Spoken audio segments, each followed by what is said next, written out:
Sometimes you gotta come in hot. Sometimes you gotta take it slow. But either way, you just gotta press go. Words of wisdom. People might think that was rehearsed, but that was just off the top. If you don't make me quit, then I won't stop. You're thinking of the other movie. If I keep climbing, I'll reach Did the you top. watch Our Intended movie? I watched the first 40 minutes of it. You were watching it when I called you? Yeah. That's when I was like, oh, I'll just switch movies.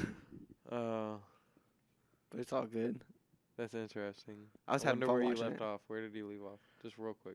Without giving too much away. She was trying to get into this club, and the guy was like, I'm not going to let you in just because you're attractive. Oh, yeah. You got to dance. Yeah. And she was like, I can dance. Yeah, And then at the school? Yeah. Yeah. Damn. It was just getting going then. Yeah, definitely. That's crazy. That's crazy. How you doing, Stevie? I'm doing good.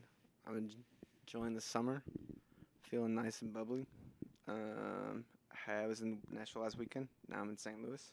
Yeah, and then you're in what, Nashville again next weekend? Colorado next weekend. Colorado, Jesus Christ. You just go back and forth. Yeah, like we said last time, man, you need to put my Colorado profile. and Nashville in your bio. Yeah, I will. It's time. Maybe. It's time. You've upgraded. Upgraded. I'm a frequent flyer now. You now have, even though I drove. You now can have 3 cities in your bio. Dang, that's crazy. I'll put Quincy in there too. People will be like, "What's that?" Exotic, strange, rare. Quincy, Illinois. How are you doing? I'm good. Same old. Just busy working, dreading going into Premiere Pro. Yeah, I feel that too. Yeah, that's been my life the last week and a half. I feel like we both have been in that same boat. Mostly, like ever since we shot each of our song promos. Yeah. Because I still got to finish that to drop. Yeah. For the EP. I know. I hate going in it. Yeah. I feel like I don't have like a good place to like edit at. I wish I that. had like a layer, like a spot. Yeah. A nice second monitor. Yeah. Well, I mean, like I don't TV even need that, but I can just need like a comfy chair and setup. Yeah. I need something to be playing like a little TV or documentary. Something boring that like I don't have to focus in on that just like makes it feel better when like you get frustrated for a second. I have to like really? actively try to do that. I've done that like one time. I've like watched a movie with the sound off like while recording. I've never done that. Never done that. Yeah, you like watch it while making beats. Yeah. Like constantly. Yeah. I wonder what it would be like if I didn't. Maybe I should try that. Yeah. You guys got a song coming out soon, right? Yep. Yeah, next week. Nice. What's the official date for it? I don't know. June 16th or 17th. Nice. I forget. I forget. I think it's Thursday. Nice. So like Wednesday night. So a week from today. Yeah.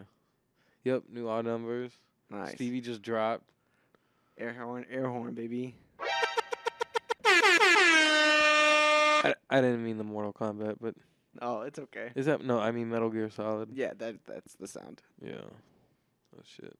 It's appropriate sound. It's like a nice like shocked, like you're surprised. Yeah. Boom.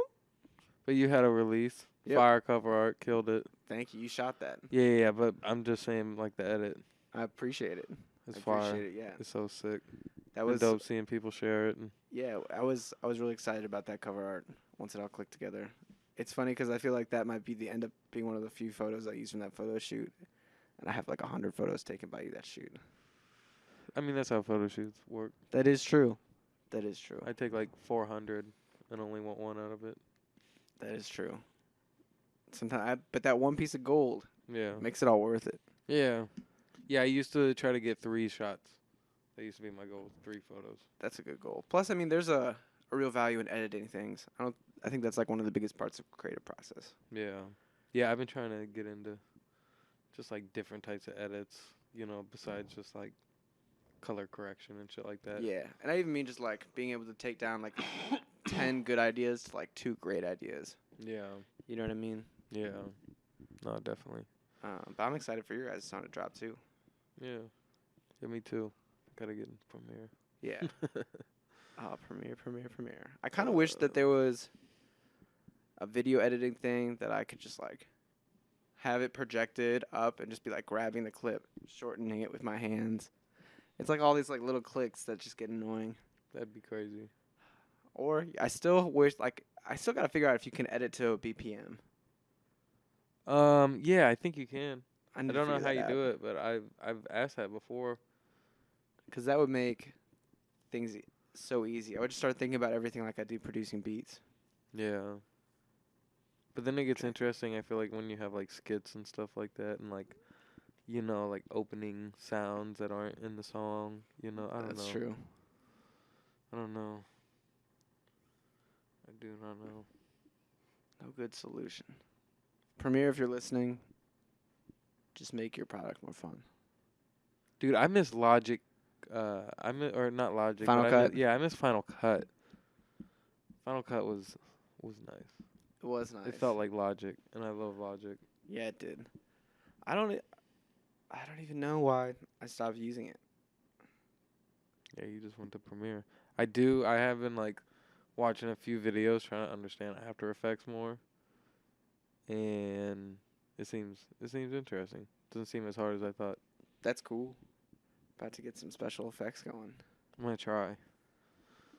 try. Have you heard 070's album? Yeah. Mm. Just like once or twice through. But did you not like it? No, I'm not saying that. Oh, okay.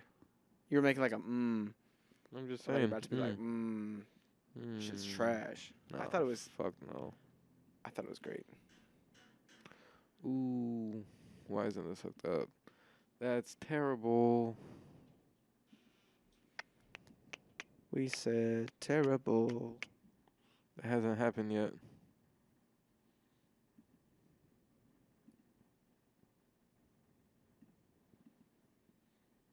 Is it plugged in? Mm-hmm. Oh, it is. I see it now.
This was one that was like, her first album is like so fucking good, and it was kind of like the same time as Fine Line. I think they came out the same year. Yeah, they might have. Um, That sounds about right. but at least those were like two impactful albums to me when I first heard them, and her in general, you know what I mean? She was just like super impactful for one album, and so I'm like, I don't know, not to even talk about it, but like, like the old typical, cliche like sophomore slump thing. I'm like, it's hard. And Harry had an album before his, so it was technically like his third album, but it was like, I don't know, it was just such a good album. I knew they were gonna be hard to follow up. Yeah, and I think maybe part of it comes down to like expectations on the listener end too.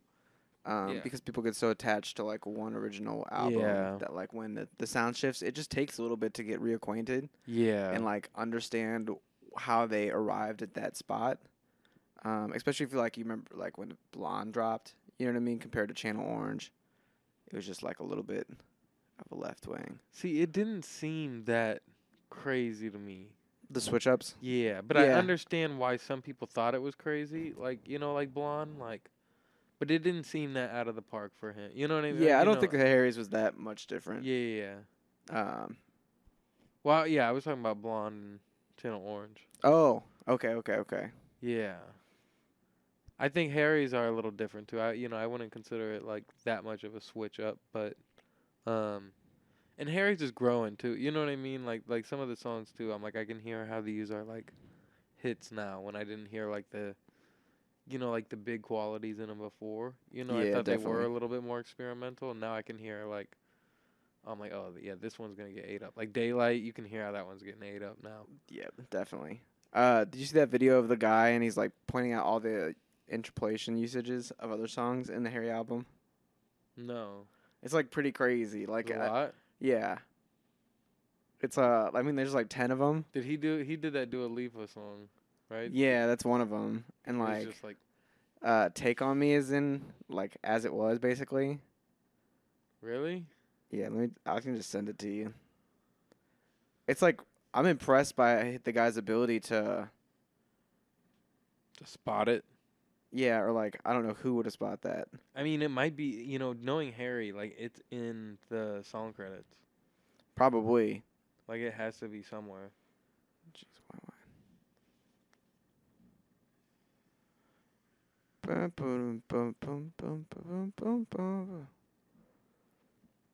Interpolation. I can never pronounce it right. Word of the day. Did I say it right? Yeah. I always think I mispronounce it. Frank did it a lot on Blonde with some Frank Beatles. did it a shit ton. Yeah, with the Beatles, Elliott Smith. Frank did it so it's crazy. Yeah. But it's like genius the way he did it. I think so. Well, especially like the White Ferrari, like spending each day of the year. Like that comes from a Beatles song that's more of a deep cut. And that's like it's a sick melody. It's a Beatles song, but it's not like Hey Jude or like, a big Beatles hit that someone's going to recognize right away. No, but I was just thinking about this the other day, and I feel like it's an interesting conversation. Is like, like the people who sue for certain records. I forget. God damn it! There was some lawsuit.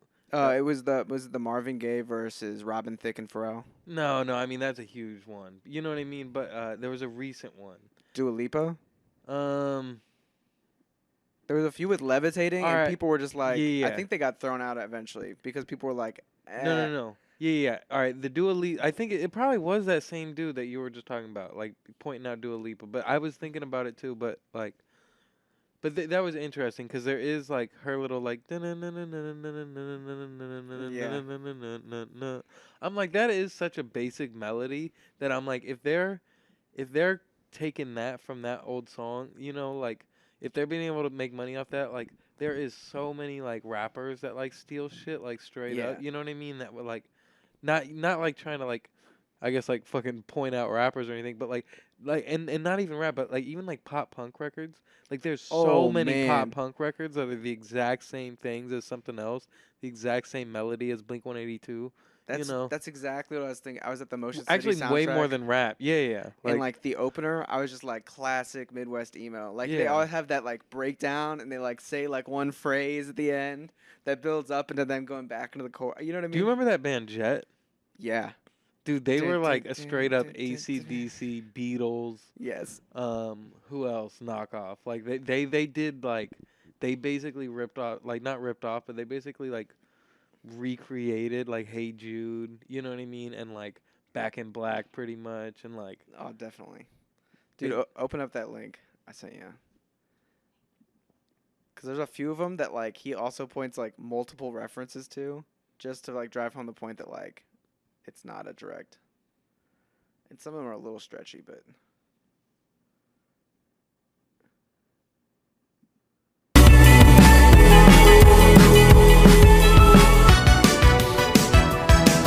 I'm gonna run that.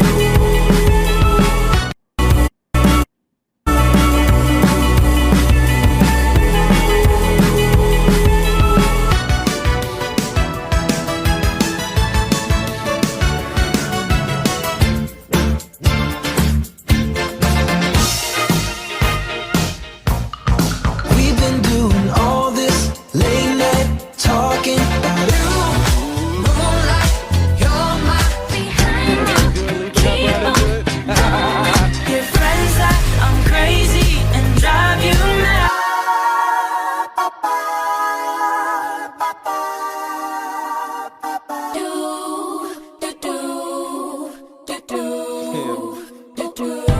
Spinning away for you. So she said, what's the problem, baby?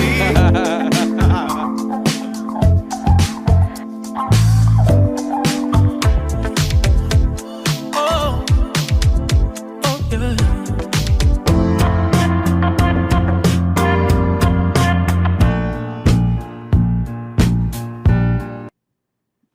Yeah, some of those are definitely a stretch, but Yeah. all of them are like too like nothing's close enough to be like okay, it's like the Take on Me one, like maybe that inspired it, but they switched up the style of it so much, you know what I Yeah. mean? I mean, And like, for the way, me, like, the line gets crossed when it's, like, an exact copy. You know what I mean? yeah, Like, the lyrics are the exact same and the yeah, chords are the exact same, but, like, there is only a set limited amount of yeah, chords and progressions and, like, melodies that will fit in that. That's just how music is. yeah, And, like, I don't see anything wrong with taking chords from one song and writing a whole different song on top of that.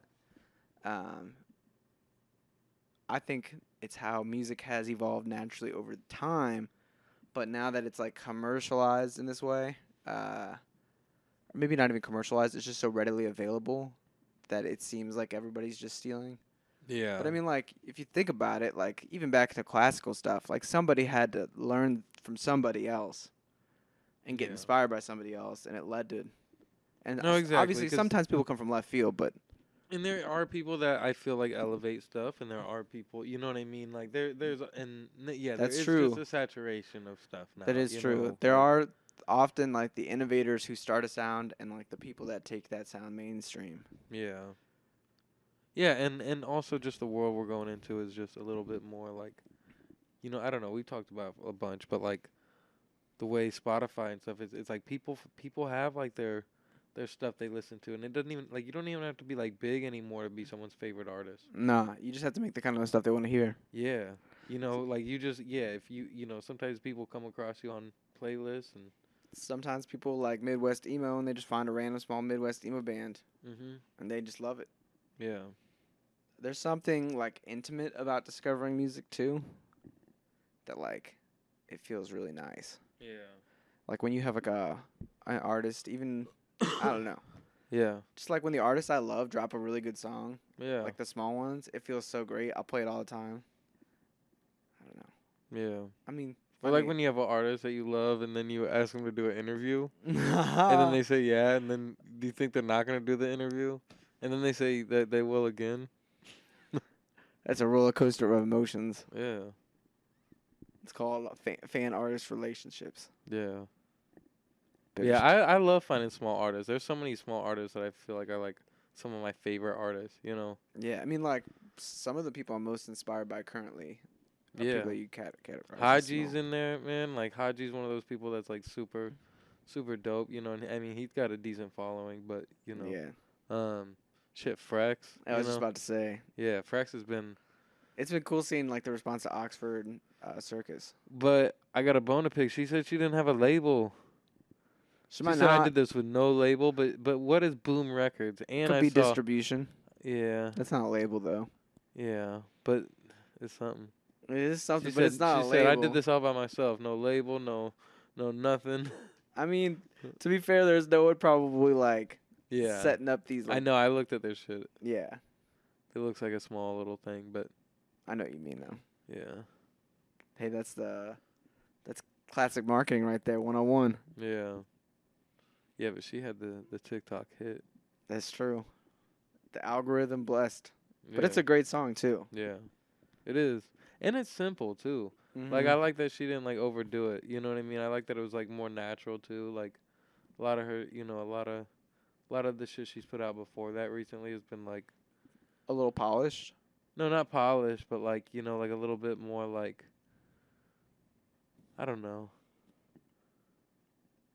Structured to be sort of a hit, kind of like. Yeah, yeah. I guess if that makes sense. Yeah, and that kind of element. Which I like a lot. Like Come Around was really good, but it was like that was definitely just like a quick record. Yeah, and know. like there's definitely the element too where it was like seeing her, like as someone like who follows her and like seeing her go to London, and then write this song. Yeah. It feels like very like personal Yeah. and like intimate, and the song vibe is intimate and personal, and so I don't know, it's just really catchy. Yeah. No, it is really good. It is really good. That's a good one. Yeah, Yeah, and she's like, dude, she's really like one of the best writers. Like, I don't know, her first album, Blue, like that's whenever like she became one of my favorite artists when I first got a hold of that. And yeah. she's Same. such a good writer, and Shout out Sweat Life. yeah. No. Turned me on to a lot of great artists. Really? I feel like it. Shout out Sweat Life. Shout out Twitter. Oh man. You like Twitter more than Instagram, or Instagram more than Twitter? I mean, they're both different. Yeah.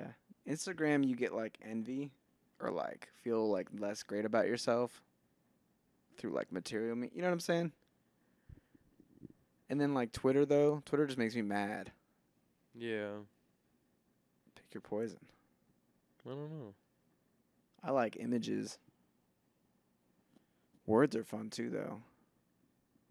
Yeah, I was gonna say my natural thing is to say Twitter. Yeah. I enjoy Twitter more. I like the chaos of Twitter. Yeah. Twitter's funny. I definitely get like, that's where I get my internet from pretty much. That and Reddit. I saw a video on Twitter today of this dude that like ran up on this guy and like pushed him, Mm-hmm. and then the dude was like whipped out his like he had like a folding up like walker stick because he was blind, Oh, damn. and it like straightened up real quick, and then he got into attack mode, and then the dude was like, I'm sorry, and then like it was like no audio, so you couldn't hear what they were saying. It was just shitty music behind it, Damn. and the edit was terrible. It was like a fucked up internet video, you know what I mean? But it's just like, what is the context of this video? Yeah. Like, what happened here? Like, why is this dude running up on him? Why didn't he know he was blind? Like, and then he's like hugging him afterwards. Yeah, and who found this to post it? Yeah, I don't know. So many questions. Is any of it real? You know what I mean? Exactly. It probably wasn't real. That's the fucked up part. Could have been, though. Because too. no, that's what the comments were saying. Because he had tattoos. See, that's the best part about Twitter, too. You'll, like, see some crazy shit, and you'll be like, all right, I got to see what the comments are now. Yeah. Or there's, like, sometimes where you see a post, and you're like, I'm not really sure why people are reacting to this yet. And then, like, you go in the comments, and someone says something that, like, puts it all together, and you're like, oh, shit. Yeah. I get it now. Yeah. Context is important. I felt bad for Michael B. Jordan this week. No one needs to go viral for that. You know what I'm saying? Wait, so some people are saying it ain't real. Really? Yeah. I mean, it could just be like him just being like uncomfortable with the cameras on him. Who did he called Corday to go to the basketball game because he had an extra ticket. Yeah. Well, I mean, like, I remember I was watching the game, and I saw Corday on on the sideline, and I was like, "That's." And I knew he was there, but I had no idea he was with Michael B. Jordan until I saw Really? the Twitter clip later on. I was like, "Damn." They just picked a bad time to put your face on the camera, but also you're showing up to a game front row, you know. So what? He was there like looking sad, apparently. Yeah, he kind of looked a little sad. It was like a prolonged shot on him, and he's like, just like staring out in the distance. Oh. But maybe he was down on a bet, you know. Maybe he got in on the Drake gambling website, and he's down. Who knows though? What's Drake's gambling website? It's called like stakes.com. He had his own website. He has one that he promos all the time on Instagram. He's always gambling on it. That's crazy. Apparently at like the Kentucky Derby, like Jack in front of Drake, like I think put up like 300K or something like that, and just lost it all. Yeah, I read that. That shit's funny. That is funny. You see their video? Yeah, I didn't watch it all, but I thought it was pretty good. I watched some of it. I thought it was cool. Akita Key said it was basically like a Kentucky tourism promo shot, and I was like, Yeah. kinda. Yeah. But he's playing all of his Kentucky cards right now. Yeah. He got that. He got the KFC. Yeah, I meal. mean it's something. Yeah, it's something interesting, dude. I called that. the KFC meal. Yeah. I didn't do that on the pod or anything, but like I called that in real life. I think I remember you talking about that. Yeah. I didn't really expect that to happen. Like I didn't either. I was like, because it felt like such a reach for anybody to collab with KFC. Yeah, I just didn't know if every fast food would like want to fall, into it. Because other ones are doing collabs with other people, right? I think so. Didn't Meg Thee Stallion do something? Maybe. I mean, like Taco Bell basically collabs with Doja, Yeah. but without like putting it as a meal. Dude, I was just thinking about Doja Cat today, man. That's crazy. Like how she really might be like one of the biggest artists. Like, Right now. yeah. Yeah, and then she had to take this summer off. Yeah, it's going to be interesting to see what she does because she's really said she wants to get out, but she fucked around and like became so big. Like, think about like 3 years ago when it was just like, you know what I mean? Even when like Meg first started coming up, it like I don't know, like everyone was talking about like who the biggest was, and Nicki was getting upset about not being like the best rapper and stuff too. I don't know. Yeah. I mean, I think Doja, her really strong point is her ability to like her set design and her like song selections for herself. She's like really able to switch between catchy pop stuff and like rapping while also like keeping her like fun bubbliness alive in all of her videos. And she just like understands the internet better than other people Yeah, that's a big part of it. without being like Not even She's really, like- because she's so talented, like musically, like yeah, but like she's perfect at playing like weird but cool, yeah. like weird but not dorky. You know what I'm saying? She's like equal with like Lil Nas X, with like being Yes. that good with the internet, like 'cause Definitely. he's like undefeated on it, like yeah, absolutely. yeah. Yeah, I just thought it was interesting that it's like, man, like remember when like Moo came out? Moo. It's like I don't know, like I don't know if I would have pictured her being like where she is now. Yeah, for But me it's it very was- cool to see it. I was like, oh, this is just like, and this is a bad comparison, but it was just like, oh, this is like a Claro come up right now. Only that it's just like a. But Claro's had her own cool fucking Oh no, definitely. Yeah, but like journey. it just like it was like a selfie camera. But I never, for real, anticipated Doja to be so like mainstream successful. yeah. To the point that she's definitely a household name now. Yeah, when I heard Say So for the first time, I was like, holy shit. I was like, that was just a big. And then it's like, ever since then, she dropped nothing but like, Bangers. yeah, like great. Every single has been like perfect. And every feature, I guess. I don't know. Like, Yeah. Hopefully it's a smooth recovery for her. yeah. So Yeah, it'd be crazy. the biggest shame of it is that she like couldn't try the Mexican pizza. No, there was a video of her Does eating she finally one. have one Someone now? brought her. Well, it was like, it might have been before. Like, I think Taco Bell like made her one specially. That might be the case. She might have been able to have one like after, but when it was first coming out, she couldn't have it. Well, I think when she planned it, I Oh. think they brought her one, and then like, and as like a special thing of like, hey, we're gonna collab with you and bring it back to the public. What? Sorry. I got a weird text. Sorry. No, I think it was right when like they planned it. I think they brought her one to like seal the deal. That makes sense. It was funny that like they really brought in a lot of people for that. Dolly Parton, who was part of that ad campaign. Wait. Oh wait, really? Yeah. Yo, I went to Taco Bell and I saw they also Born and Raised, the clothing company. Yeah. They Born and Raised redid Taco Bell's staff uniforms. Whoa. And so all the staff has them. Even like on fucking South Grand's Taco Bell. I was like, wait. I was like, that's a Born and Raised? I was like, do you guys have to pay for that? And they're like, no, they just gave it to us. And I was like, that's so sick that they did that. Like, Yeah, and you that's could pretty buy cool. it too. Like, Yeah, or you could just go home with it and never come back. yeah. Yeah. But I don't think any streetwear kids like got a job at Taco Bell to get the free shirt, but that's very fair. That's a lot of work. I'm sure I think people did that for the Travis Scott shit. Yeah. Or are you saying you could buy one even if you don't work there? Yeah. Oh, okay. I thought you meant like if you work there, you could also buy the shirt. No. Well, I mean, if you worked there, you could buy the shirt, but you'd also get a free one. That makes sense. That's tight that they're doing that. It's Yeah. crazy to me how big the collab has gotten. You know what I mean? Like Yeah. everything's a collab now. Or if like not the main thing, it's like there's always collabs going. Yeah. It seems like a win-win for everybody. But I feel like, I mean, I don't know. I feel like there's not like always collabs happening. I mean, a few times a I year. feel like there was like a bigger spree of it. You think it's slowing down? Yeah. Yeah, that makes sense. But I mean, like, there was just that moment where it was like after the Travis Scott meal, there was just so many. Yeah. I mean, there's always those like little things, you know what I mean? But that's like, I don't know. I mean, that was like a big and like new kind of thing to happen, So I guess there hasn't been much of that. But there's like always big shoe collabs. Like Grateful Dead and Nike had a big collab running for a while. really, And like, I don't know, random Yeah. people just have their like a shoe drop.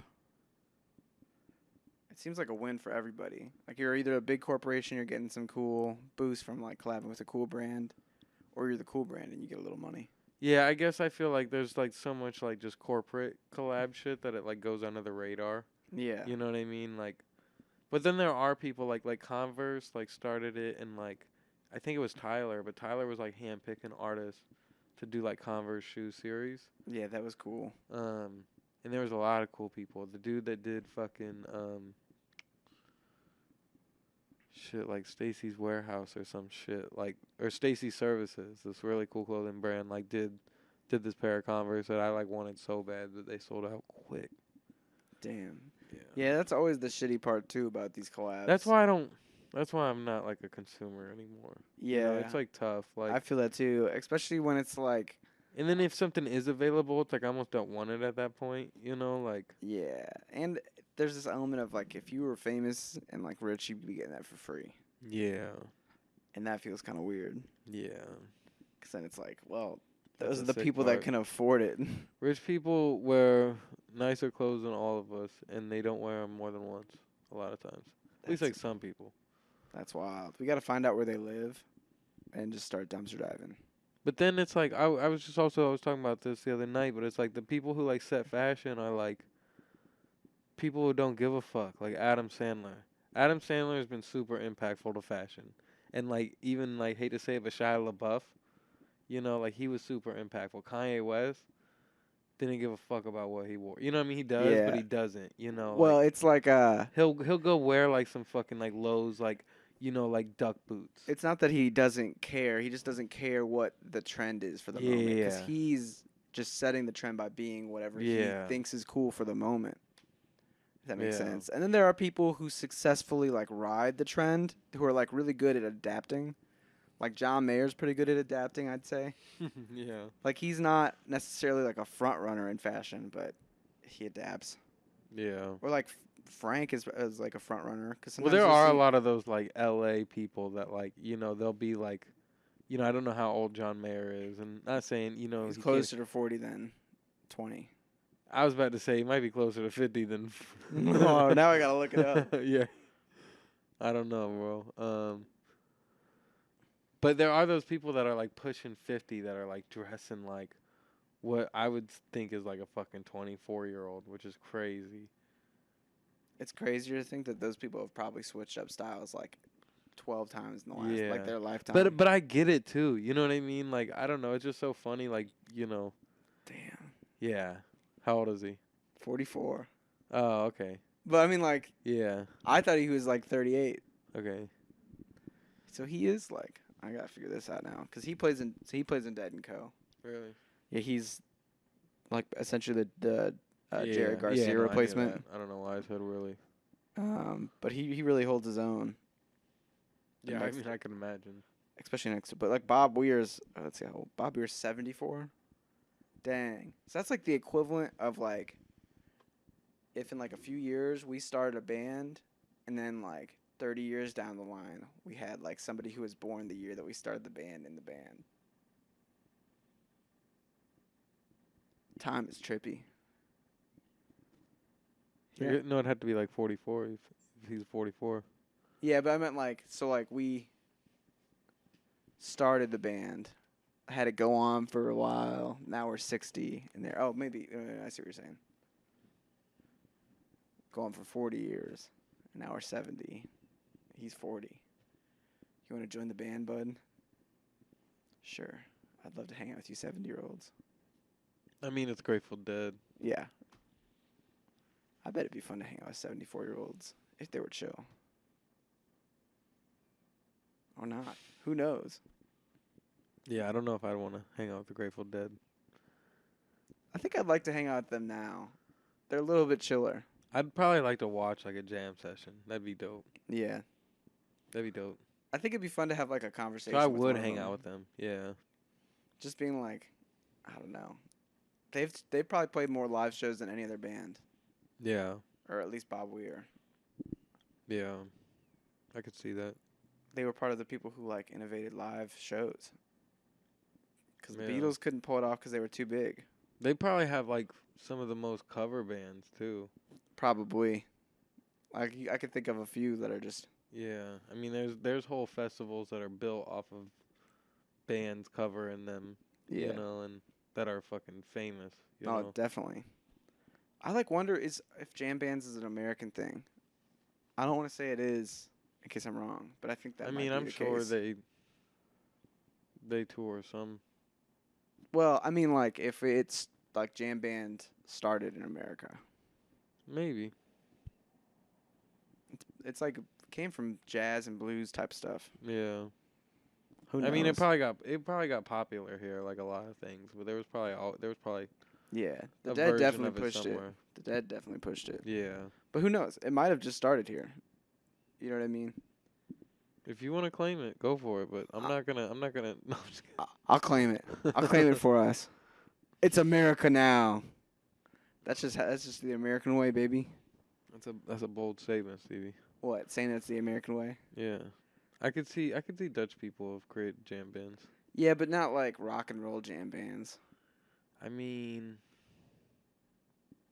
Who knows? yeah. Who knows? Who knows? The Dead definitely took it though. They toured all the time. I just couldn't imagine A, touring as much as they did, because they would just tour all the time, and B, playing songs as long as they do. Yeah. I mean, and they're probably improvising a bunch too. Yeah, and I guess like once you know the key, it's easier. But Yeah. I'd be very interested to like know how callous their hands are. How many times? Yeah, I was gonna say, how many times do you think the drummer is like, he's like, he's ready to be done. He's like, come on, fucking stop. Yeah. Like, Just give me a break. yeah, like we don't have to go 7.5 minutes tonight. We could stop at 6. Like, That's like one of the complaints of people that see Dead and Cuts, all Grateful Dead, is they say they play the songs slower, and I'm like, well, it makes sense that I couldn't imagine keeping up with that drumming. You know what I mean? That would be nutty. I bet they're ripped. Like drummers in general. yeah, I mean, you have to exert a lot of energy every night. That's true. It'd be great cardio. Yeah. Man. Would just be love to be drumming like running. Running like drumming. Huh? I don't know. I was gonna say something about running, and then I realized we we're gonna talk about running. We're talking about drumming.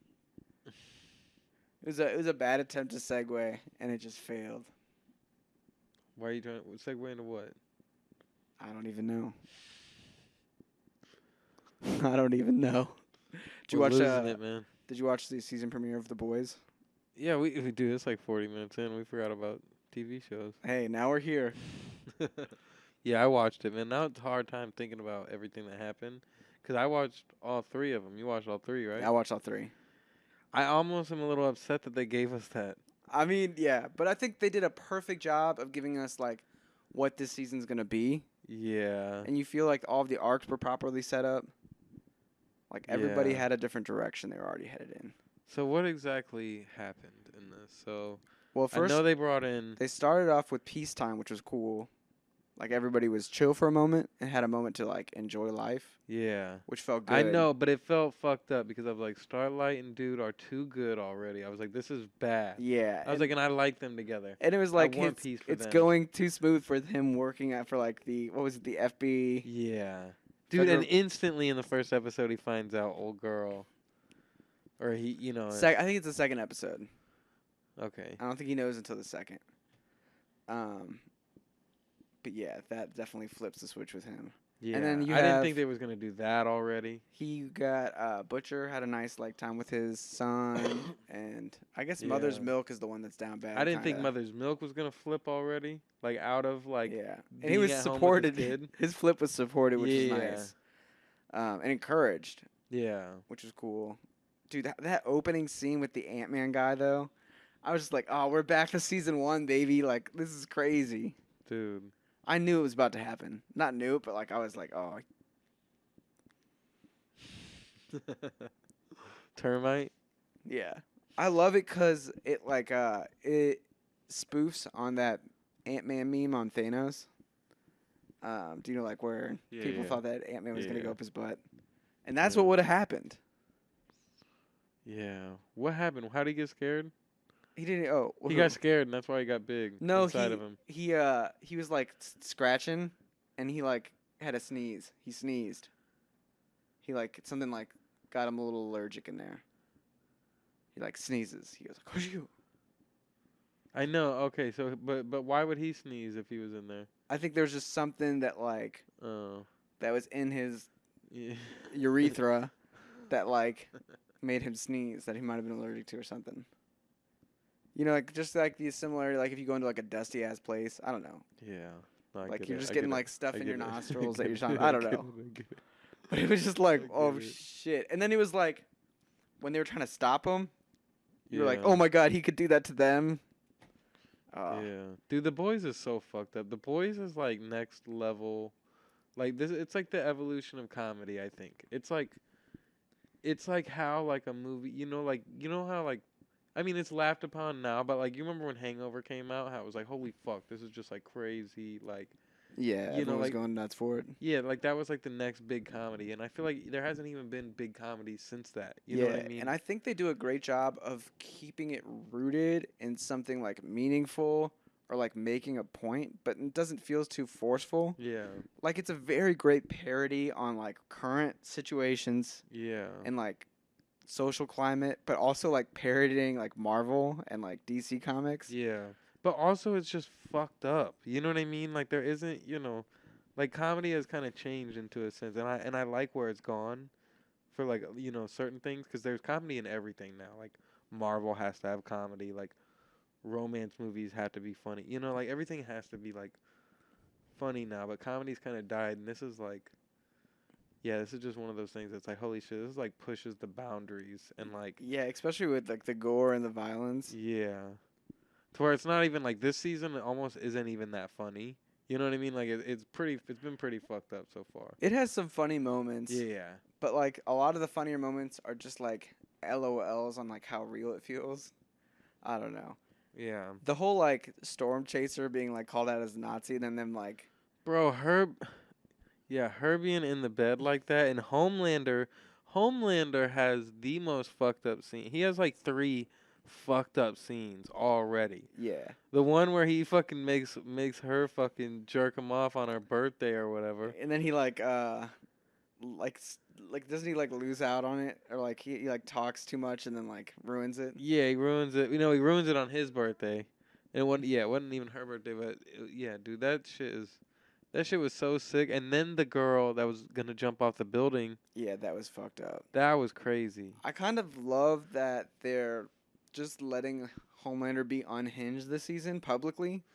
And I'm excited to see where it goes. It is 'cause crazy because they've been working towards like trying to like lock up the soups. Yes. You know what I well, mean? and like they explicitly him. Because Yeah. like Or like that take away quote their when fame. he was the quote when he was like, well, first I'd go for the White House and then I would go for the Pentagon, and then like you know what I'm saying? I was like, Yeah. whoa.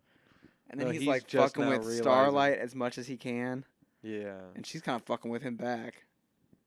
Yeah, he's just now realizing what he can do, and that changes everything. It makes the stakes like pretty high on this shit.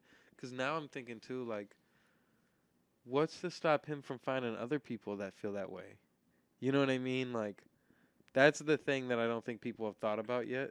Yeah, Is I mean like- that they're definitely setting that up a little bit by showing like Stormfront's supporters. Yeah. Well, yeah, that was crazy too. The fucked up thing is like, the weirdest part about like his like rant was I was like, this is the closest thing to a Kanye rant I've seen.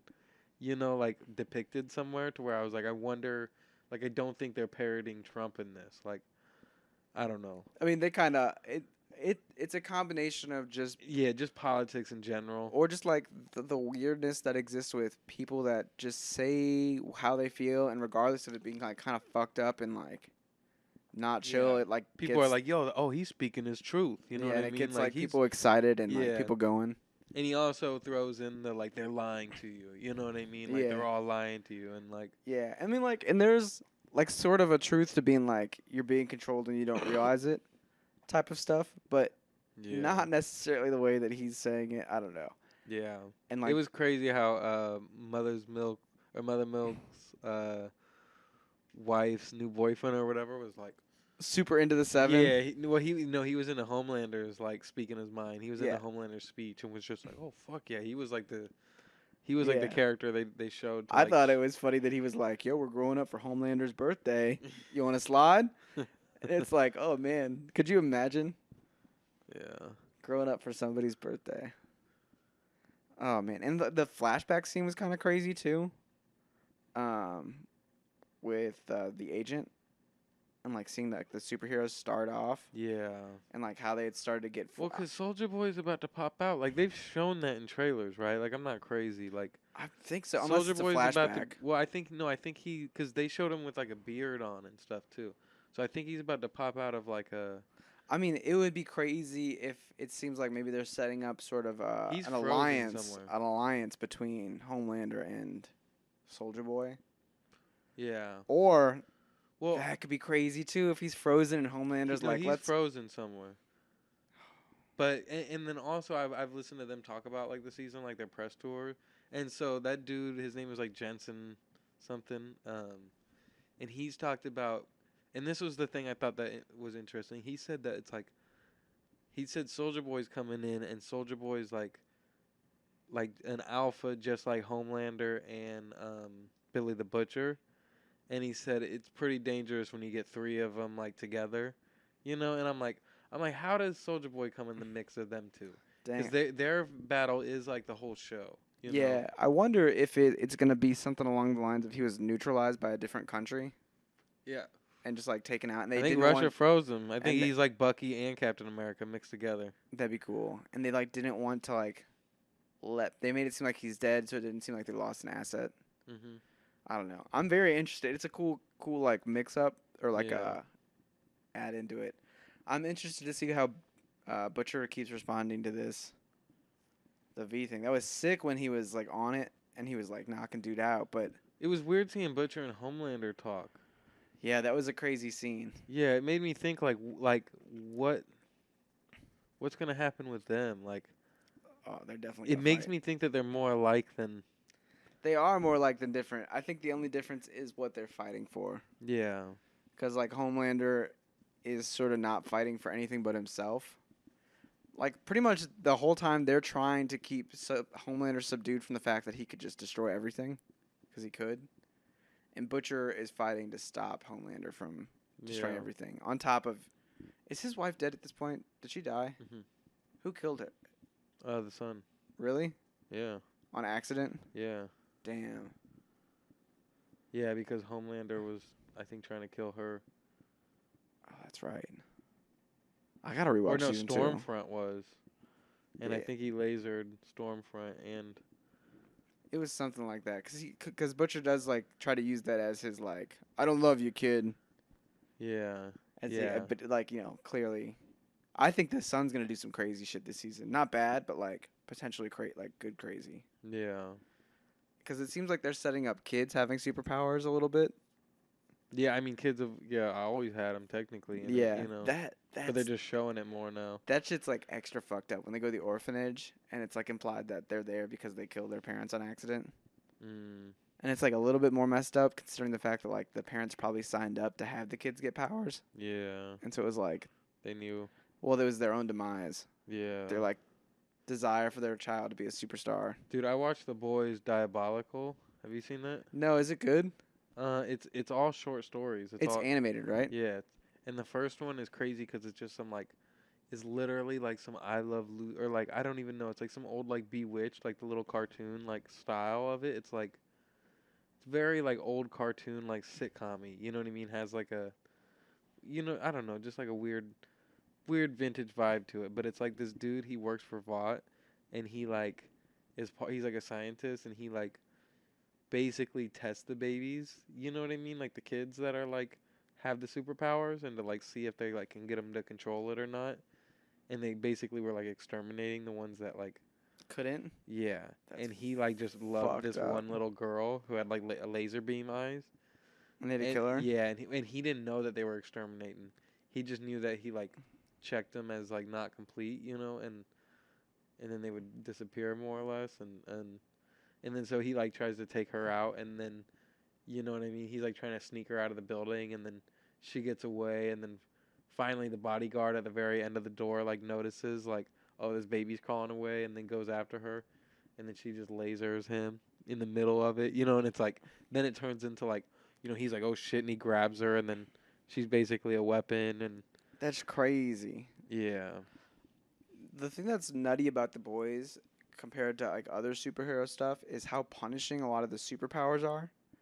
You know, like, cause in like, you know, Marvel, it's like, you know, Cap can punch really hard, and Yeah. like Black Widow is, you know what I'm saying? But this it's will kinda like break similar. bones. But like, there was that one girl in the amusement park where her little beam just blows up somebody, and there's Yeah. the other girl who can blow up heads, Mm-hmm. and it's like a lot of their powers are like so terrifying for like the boys to confront because they don't really have quite Yeah. the same level of that. That's like Dude, what was her with freaky the about. heads is Yeah. is the craziest. Oh Like, man, and like Huey's like totally blowing it when she's like, "Where were you?" yeah, man. she's scary, bro.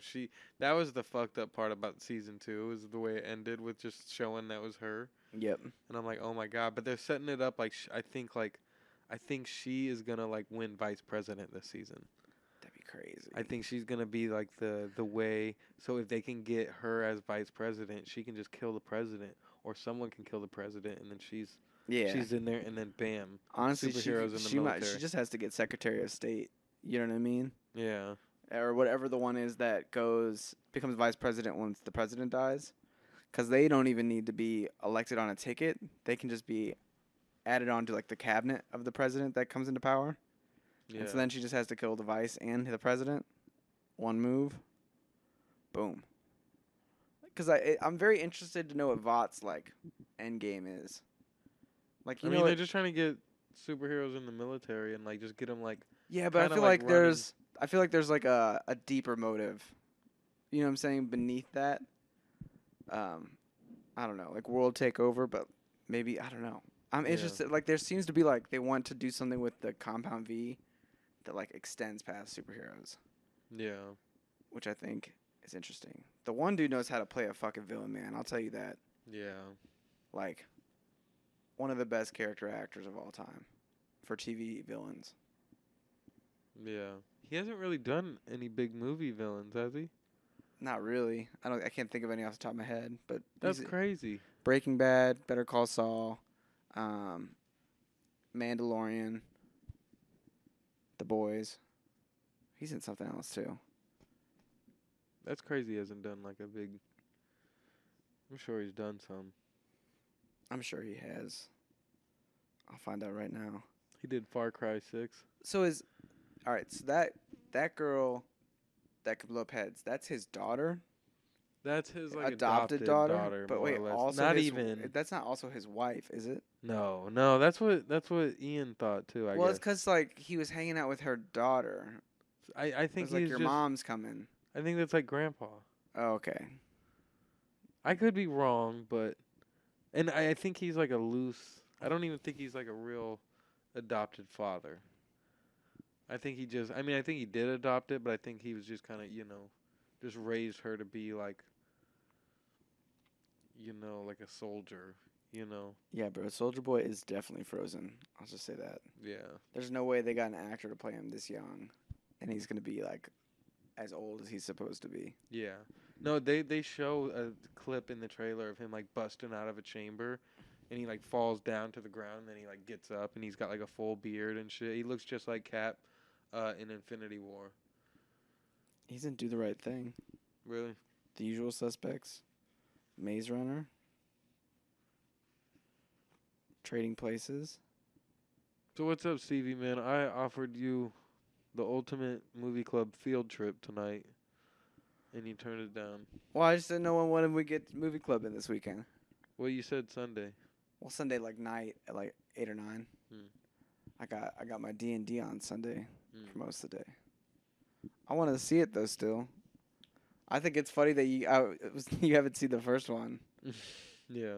but I'm glad that you liked it. I'm so pumped up that people like Maverick, and like on Facebook, there's like all like the Facebook adults, like I guess we're adults, but like the old people who are like posting like amazing movie, and you'll see like 6 more of them be like best movie ever, or like they're just like so hyped on it, and it like makes me so happy that like like people are excited about a movie that usually aren't, just because they're like talking about this movie in ways that like we talk about movies that we're hyped up for. Yeah. And like this might be like their first movie in like a decade Yeah. or more that they've been hyped for. Yeah. I don't know. There's something special about that that's like cool that I don't know. Yeah. Movies sometimes can be like only people that like Dude, a movies lot like of people movies. came out. Like this was like It's in numbers. It's his Yeah. best selling. I mean, it's been out for what, 2 weeks already now? yeah. Yeah, dude, this was, and I went and saw it on a Wednesday night. Dude, it was packed. Really? It was packed. That's awesome.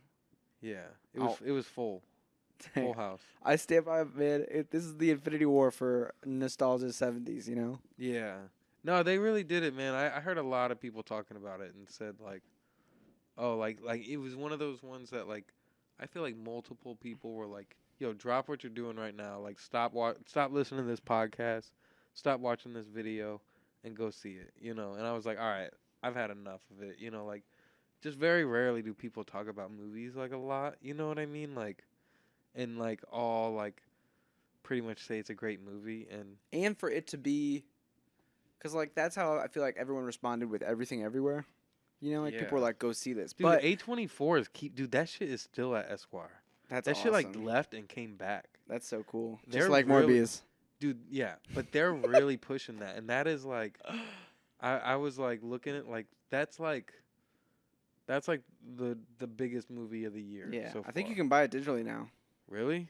What? Yeah. No. For like $20 maybe. No. I think so. I could be wrong. But the other element that makes Maverick exciting is that it's a movie that people keep being like, go see. But also it's this like big mainstream blockbuster like nostalgia bait movie. Okay, So like it's a movie that like based on like if what you explained it, you'd almost think it would be not great or like good, but like based on the nostalgia, it's good. Okay, so I'm gonna talk about it a little bit. I'm not gonna ruin anything. And we can talk about it more whenever you see it. But it is so cool for the fact that like whenever it starts, the Jerry Bruckheimer logo comes over. I'm like, dude, I feel like I haven't seen that logo since like '99. Like I don't know who Jerry Bruckheimer even is, or whatever. But I'm like, it's like this old logo that pops up at the very beginning of the movie that you're like, holy shit, this was like so many movies in the '90s had this logo. and I haven't seen it in forever. And then like the opening scene just feels so 90s, like in the best way possible. Like they really did film that movie to like feel like an old classic like movie, and like I've been wanting more of those. Like I Yeah. talked about that before, where it's just like there's something about like almost even like a little bit of cheesiness, you know what I mean? Like a little bit of the way like things that are kind of like play like rather than like trying to be so realistic. Or like things almost just like they feel good. yeah, Like they're like designing, they're like making something that feels more polished and gilded than like real life. yeah, Whereas like a lot of modern movies now are like, look how gritty shit is. yeah, exactly. Yeah, and it's just cool. I don't like planes at all. Like there's nothing that's like yeah, there's nothing that like interests me about like F-16s or F-18, whatever they were flying, you know. But like, I did hear going into it, like, you know, like, yeah, I mean, you know, not even anything about Tom Cruise or anything, but like they really like, and I think it might be him too that pushes for a lot of it. But like, they filmed, like that's not a green screen movie, you know, like Yeah. they're really filming flying. And Miles Teller, I was listening to a podcast with him, and he's talking about like. He's up there like they're puking in mid set. They would have to be like up there in the back seat and be like, all right, roll camera. And if they had to puke, they'd be like, all right, stop rolling. And then like fucking barely be able to grab a bag and shit. He said like the air pressure up there is like insane. He said people were blacking out. You know, Yeah. like I'm sure there is practical shots at times. yeah. No, there are But some stuff, but it's Their like like ability to mix in both of them and Yeah. like make it an experience that feels visceral yeah. is tight.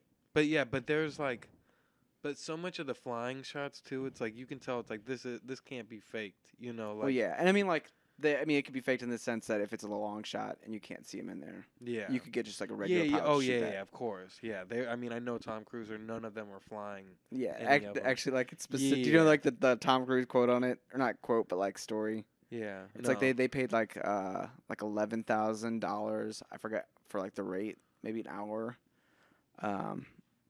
for them to like fly with a pilot, and it was like under like explicit like things that Tom Cruise was to not touch no controls when he was in the Really? Yeah, Well, because he's notorious for like doing his own stunts and stuff like that. no. So Miles Teller said that he was flying in some scenes. Tom, Yeah. I mean, possibly in some scenes, And but he like said that he's like a really good pilot or something. I don't know. I mean, like, but there's a difference between being a good pilot and being able to like. yeah. No. You know what I'm saying? I think that's specifically. Yeah. But I mean, I'd be interested to see more about the making of it. Yeah. I don't know. It's just so funny to me that like they like picked it up, you know? Like I know Top Gun was a huge movie, Yeah. but like it really worked that they picked this up and like I don't know, it just Dude, it's hit a- right. It's a good story too. Like they do it right. Like Yeah. I mean, I know the basic premise. Yeah. I mean, like, and I've seen Top Gun, so I know how that one ends. Yeah, and I don't know how Top Gun goes. Like, you know, you could like what's the plot of that? Like it's basically like I'm sure them it's graduating from that school, right? they're going to that school and then Yeah. graduating, Yeah. and then shit gets messed up. Yeah. Something there's some or like an enemy flies around during one of their Yeah. training sessions. That's how it starts too. Okay. And then like one of them freaks out and has to retire, Mm. and that's how Tom Cruise gets his chance again. Mm. Yeah. Yeah, and this is one where they call back Top Gun Yeah, I knew that graduates because well I knew for a that mission. I knew that what's it called and like what's it called is Miles Teller is the son of the guy in the first Yeah, one. Goose. Yeah, is his name Rooster in this Yep. one? That's tight, man. I know you tweeted it, and I think I maybe even said it when we watched. Whiplash? Yeah, but Miles Teller needs more roles, man. Dude, no, that because I was looking at his like list of movies and I started watching War Dogs last night. Have Yeah. you seen that? It's it's decent. Yeah, I haven't finished it, but I Him was and like, Jonah are like a good energy. yeah, he is good for comedy. I didn't, I forgot that he was in Project X. Yep. Like he was great in Project X. That's a phenomenal movie. Like even watching it again, like it's kind of like. To me, it's like cooler than like a lot of those like collegey, or like high schooly movies that are about parties, because it's just like, especially in that time, it was so like innovative in a sense. Man, that shit changed the game on Facebook. Dude, Project X Party here. Everybody was throwing those. Dude, everybody throwing Project X party. Ah. That's phenomenal. Oh Dude, my you god. got to watch Spectacular now. That's what's gonna be my next one. What is that about? It's a coming of age high school story, and like she's kind of a drifter girl, Who? and he's like Shayna Woodley, Hmm. Secret Life of Dude, American he was Teenager. dating Ana de Armas in War Dogs. That's wild. Yeah, and then like he's like cool popular kid. Okay. Uh, Yeah, I heard him talking about that, and he was saying that that was like briefly similar to his high school experience when he like moved to Florida to like a small town or something and was like partying. And I was like, because I saw that name and I had no idea what it was about, and I didn't know it was like, I thought it was gonna be like some magician movie or some shit or like some I could weird see drama, it. you Yeah, know, like. it's closer to like a darker version of Say Anything. Okay. He's Um, also in what, Divergent? yeah, and Fantastic Four. Yeah, I know that one. Is Divergent good? That was like a big I think franchise, wasn't it? it was supposed to be. I think they only did one or two. Mm. It was right around the Hunger Games time when they were trying to pull off more young adult literature books. So Divergent is kind of like Hunger Games. Aren't they bringing Yeah. back Hunger Games for something? I think it has a prequel. Wow. A prequel or no, definitely it can't be a sequel. Yeah, I want to see more games, man. I'd be down. That would make for a good TV show, honestly. I guess it's pretty much just like Squid Game, but I mean, with that white could people. work. You know what I mean? Like what? I mean, I wonder how many years they said in the thing they did it for. Because if it wasn't, if it was only like a decade, I mean, it's a lot of years. I was about to say. I think it's like 50 years at that point. Okay. But I was about to say, if it was only like a decade, they could pull out like 10 seasons. You know what I Like, mean? Or like the 9 first Hunger seasons. Game would be a crazy season to watch. Yeah. That would be like a good like Even if I guess you know, like a limited series. I guess they'd have to do like it'd be cool if it was like they're doing like in the middle of it, but they flash back to the first ones. That might be what the first or this movie's gonna be. Like That the first could be Hunger cool. Games. Yeah. That would be cool, but it would be cool as like a small series. Like after Squid Games too, you'd think that they might try to consider that. Definitely. Dude, that Lord of the Rings show is supposed to be 5 seasons. Really? It's crazy. They filmed all 5 seasons already? I don't know if they filmed them all, but it's gonna be 5 seasons. Jesus, they might be filming it all. They might be. I'm a little bit indifferent towards it because it's like not based on any book, so I feel weird about it. But Is J.R.R. Tolkien a part of it? I mean, no, he's been dead for a long time. Really? Yeah. R.I.P. R.I.P. I didn't It's know. his son that runs the whatever you call it, estate, Hmm. and they really liked I think they really liked the Lord of the Rings movies, and they were like indifferent on the Hobbit Oh, I'm movies. sure they were a fan of him. Yeah. Oh yeah. But I mean, like, I think they like felt that they did his dad's work justice and didn't like. I mean, Yeah. But the Hobbit, I think they were indifferent on. well, that's because The Hobbit probably didn't make as much money as. the Oh, rest it of made a lot of money. It just they took Mhm. the Hobbit is one book. It's like one small book. It's like half of like maybe the first like the Fellowship of the Ring book, and they took that and they put it into 3 long movies. Whereas like Lord of the Rings, they're like each thick dense books, and they put them into thick dense Yeah. movies. It made $2.9 billion. The 3 Hobbit films did. That's pretty crazy. Yeah, that's. They said in this. It says a consistency that would put pretty much any other franchise to shame. Yeah, most definitely. This article says the Hobbit trilogy grossed about $3 billion and no one cared. That is very true. I saw all of them in theaters. Yeah, I didn't know there was 3 Hobbit movies. I remember they did one. I thought it was just one. They should have just done 1 or 2. There really is not room for 3. They added too much stuff and they just drew some stuff out. But the first 3 Lord of the Rings are crazy. Dude, I wonder what Taika's Star Wars project is gonna be. 'Cause that's the next in their franchise. Dude, Lord of the Rings only made 2.9 billion. Yeah. Like The Hobbit did just as well as Lord of the Rings. Yeah. I wonder what the inflation difference is. You know what I'm saying?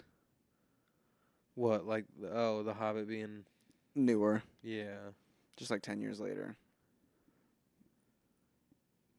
but It can't be that much, right? it could be a little bit just because tickets prices went up too. But also, there's like gotta be like difference in like And Hobbit had 3D. yeah, but I'm wondering about technology getting like cheaper in a sense. You know what I mean? Like there's got to be some change in that. Yeah, I mean, I'm sure if you look at like how much the DVDs and like all of that made afterwards, they're probably pretty close. But that is kind of crazy. Yeah. It's almost like The Hobbit was their cash grab after like The Lord of the Rings was amazing. Do you know what I'm saying? Yeah. Like that's when they finally cashed in on their money. Like the Yeah. Yeah, cuz imagine if they used like a lot of their shit from the first movies too to like like recreate sets or yeah. some shit. I'm sure that's how they made the orcs. You know what I mean? Yeah. But it definitely helped having the popular Lord of the Rings to sell The Hobbit. Yeah, oh yeah, of course.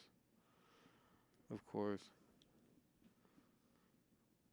Yeah, so what else happened in The Boys? We skipped off The Boys for a minute, but like how did the third episode end? I forget. Starlight and Homelander are together now. Oh yeah, well, fakely. Yeah. That's And a one hard- dude, I bet Homelander blasts the head off of that one guy, her friend. Supersonic? Yeah, something like that. You think he's going to? Possibly. I was thinking Either that or he's gonna turn on Starlight. That's what I was thinking. I was like, he's gonna be like, potentially like, he's gonna be manipulated by Homelander. You know, like Homelander's gonna start trying to manipulate people. or use it as an opportunity to get bigger. Yeah, yeah, exactly. He's trying to be in Man, the 7. And it's so fucked up to the deep end stuff or the deep stuff. Oh man, yeah, that's just like I know he wasn't even on that show. it feels messed up because it's like yeah, he wasn't even on that show. It doesn't even go here, but it feels fucked up because that is what it feels like in real life a little bit, Yeah, where it's like these people do these fucked up shit. And like, Yeah. they go away for a while and and then they they're come still back, they're taking other people's chances. and then it's on the that comeback. person for not being forgiving of them. Yeah, And also, man, I felt the one scene where he has to eat the live octopus. bro. My I was heart gonna say, his broke. character is so interesting. You gotta admit. Yeah, like, I mean that's the one thing about The Boys is that all the characters are just like yeah, very complex and weird. yeah. Even A-Train, it was like A-Train. Oh man, that Yeah. was cracking me up. Yeah. I want to see him redeemed, but also I forget that he just ran through Huey's girlfriend. Yeah. I wonder what's gonna happen to Butcher with this V stuff. He seems like he was having withdrawals. Yeah, he definitely was. That was funny where he's like, he just throws up in Huey's face. I don't know. I've been like stopping myself from figuring out what happens in the comics. You know, Yeah. like I've just now like started like kind of like watching some like videos on like the first couple comics where it's just kind of like like season 1 basically, kind of, and it's still so different the way they did it, Yeah. So I think, I could figure out what happens and it would still be so different when it mattered, but yeah, I'm excited to let it just slow burn out. yeah, I don't want to know. It's like The Walking Dead, you can like kind of pretty much go ahead if you wanted to. I stopped watching that show years ago, but I wish I'd still watch that show. I'd just like to know how it ends, but I'm sure there's some solid YouTube videos with it. yeah, I just can't do it that way. I feel that. Dude, it's kind of wild. I forgot what I was going to say. Oh, I know I sound like a broken record on this, but truly it's crazy that Netflix is still just like like they're stuck doing this like binge model because honestly, like after like the first weekend, there was just tons of Stranger Things spoilers being tweeted out by them. You know what I mean? In the sake of marketing that.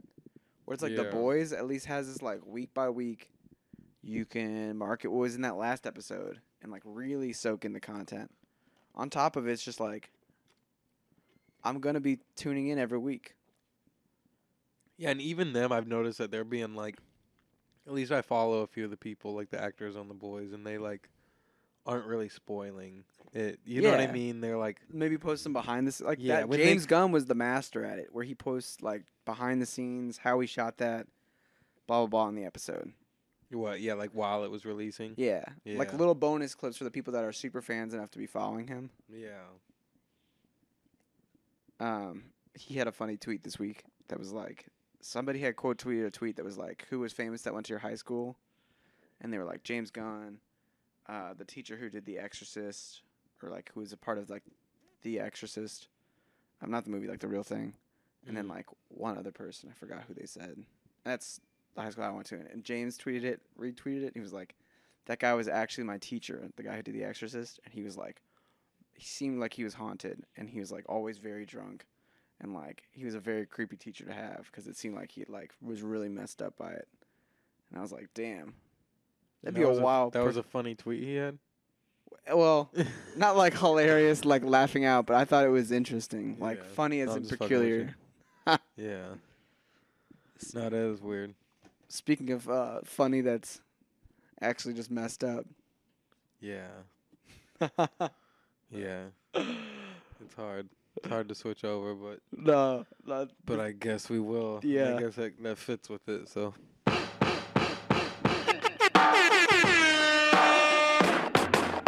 What do you mean by that? Give me a fucking break, Oh, buddy. shit. Here we go again. All right, on the count of 3, we'll tell them what the movie is. Stevie, you stole my joke. That was my exact joke. Oh, I'm sorry. But I was going to be like, hey, Stevie, we should say what the movie is in unison. Okay? So on the count of 3, let's say it. Damn it, Corey, you said it before 3, me. 2, 1. On the count of 3. Nice. What a movie title.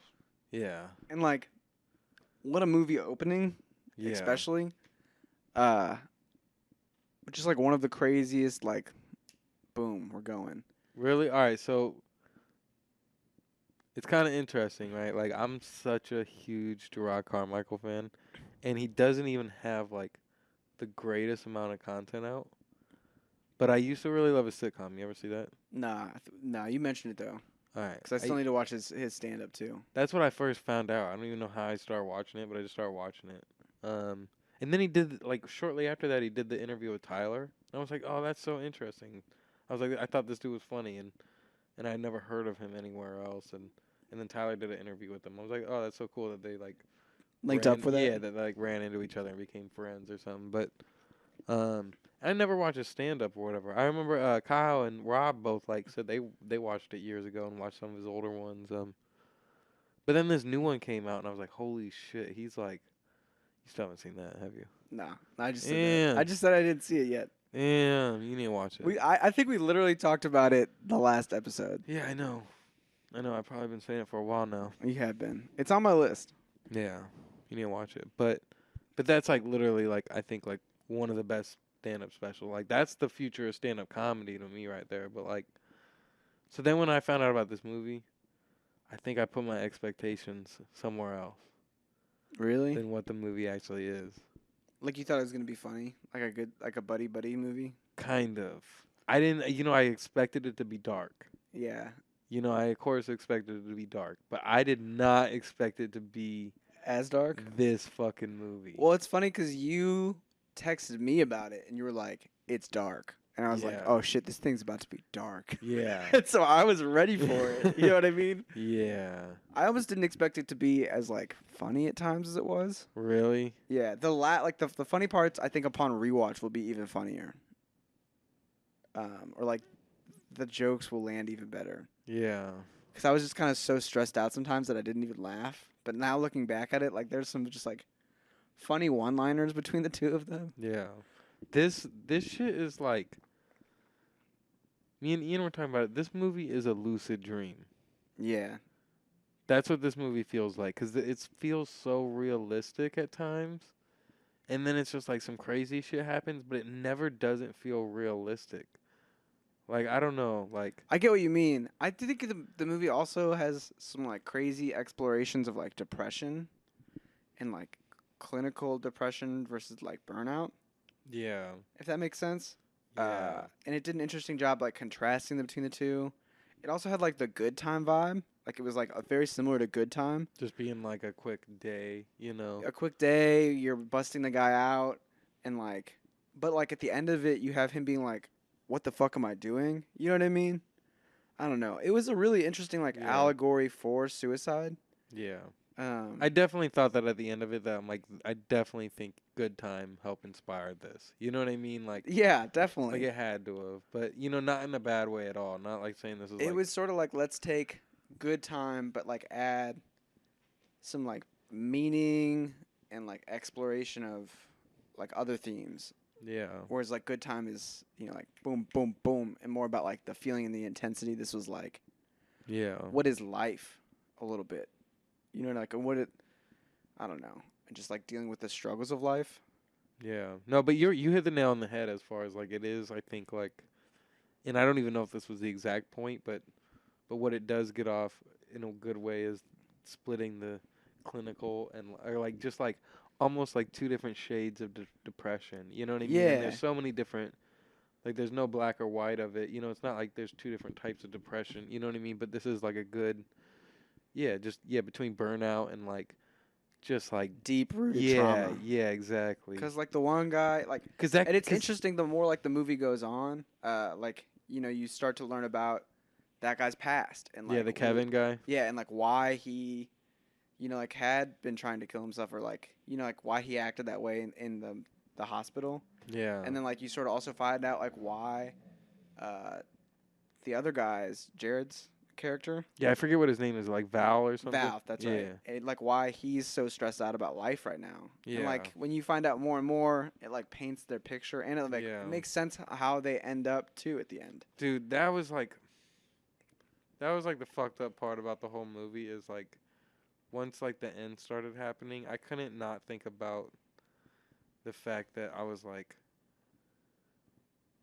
yeah, he, like he already said he's not trying to do this no more, like, and I don't think the other dude's on that page, and that's whenever they're like getting pulled over by the cops, Mm-hmm. and then when they got out, I was like, oh man, like, Yeah, there was definitely a moment where it hit me. I was like, if he died, then he might get a lesser sentence. yeah, Like before he even said that.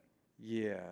Yeah, exactly. Once he said that's what I was really thinking is like, oh, he could just say he did it if he kills himself, and then that may be the only way this works out, and Yeah. but then it's like so fucked up in that moment where it's like you feel like I don't know, it's like you really like it's kind of interesting how they focus like on both the characters at different times where it doesn't feel like one of them is the lead per se, but at the end it's like you're really focused on Val, you know what I mean, about like how he changed, you know what I mean, and how he doesn't want to do this anymore, and like I don't know, that is like the He had his arc. yeah, but then it's like just so scary, like living in that moment of seeing, like I don't know. It's interesting that you said that though, because like at first they go to Val's dad, Mm-hmm. which was played by what's his name? JB Smoove? Yeah. Yeah. I love seeing him and stuff. Yeah. And like he, what's the friend's name? Kevin. Kevin. Takes out the dad for Val, and then Val returns the favor. It's just a different weapon. Yeah. Henry Winkler was. I would loved Henry. I didn't like his character, but I loved seeing him in this. And I thought they did that well. I mean, honestly, it was. The movie throws you like right in action, and you're like, "What the fuck?" Yeah. Guns at each other's head. It's like a great MacGuffin, and then like you get the backstory on why. And it is one of those weird ones that it's like, yeah, that is only like 20 minutes after the beginning though, too. You know what I mean? Yeah. Like that moment. Uh-huh. It's not like that's like the end of the movie. No, You but know it's what I mean? a If great. it would have been the end of the movie, that would have been wild. Well, and it kind of is toward. It's like a callback at the end of the movie, at least. Like when they're both like, "What the fuck." Yeah. But I don't know. There's just so many like little random moments too that are just like funny but fucked up. Like when he's trying to kill himself in the bathroom and the guy comes in, the white dude, it's a great day to be alive. I don't know what the song. And it's just like, what the hell? He's like, Val, is that you? Yeah. Yeah, dude, I thought so. I do think like the setup was a little strange to me. Like I will say, like it was like a little bit like it felt like I don't know. You mean like Val? I guess Val. Yeah, Val being like the main. You know what I mean? Like start of it all. He was like the spark of it all, and he like convinced it in the way. I don't know. It was just like that whole moment, like the 5 minutes leading up to like what the beginning scene was. Like I was like, oh, this is wild. But then once it got going after that, I was like, okay, this is the movie Yeah. that I definitely was expecting to see. Like I don't know. I thought it made sense to me just in like, well, there's this like weird thing about suicide that it's like kind of contagious in ideas. So like if somebody does it, there's like a likelihood that it'll happen again from somebody. It just like, I don't Yeah. know. It's weird in that way. So it made sense that maybe like it was on his mind after knowing his friend tried to do it. Yeah.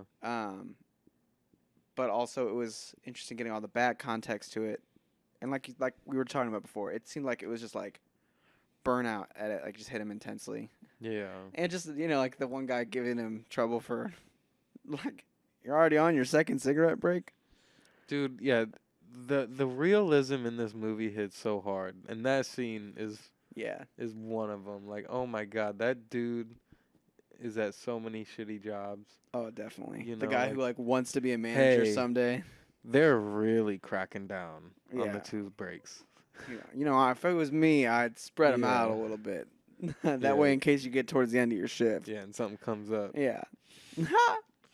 Or like the scene where like the cashier is just like, hold on, let me like finish this and I'll like help you out, like, bro. And Yeah. that's just like a hilarious react, because the premise of it being like, this is our last day to live. See, Let's like wrap some shit up. that's what made me think that, all right, so, like, the movie was just fucking real. Like, there was no, like, that was almost like the funnest moment in it. And that was real too, of just like, yo, like,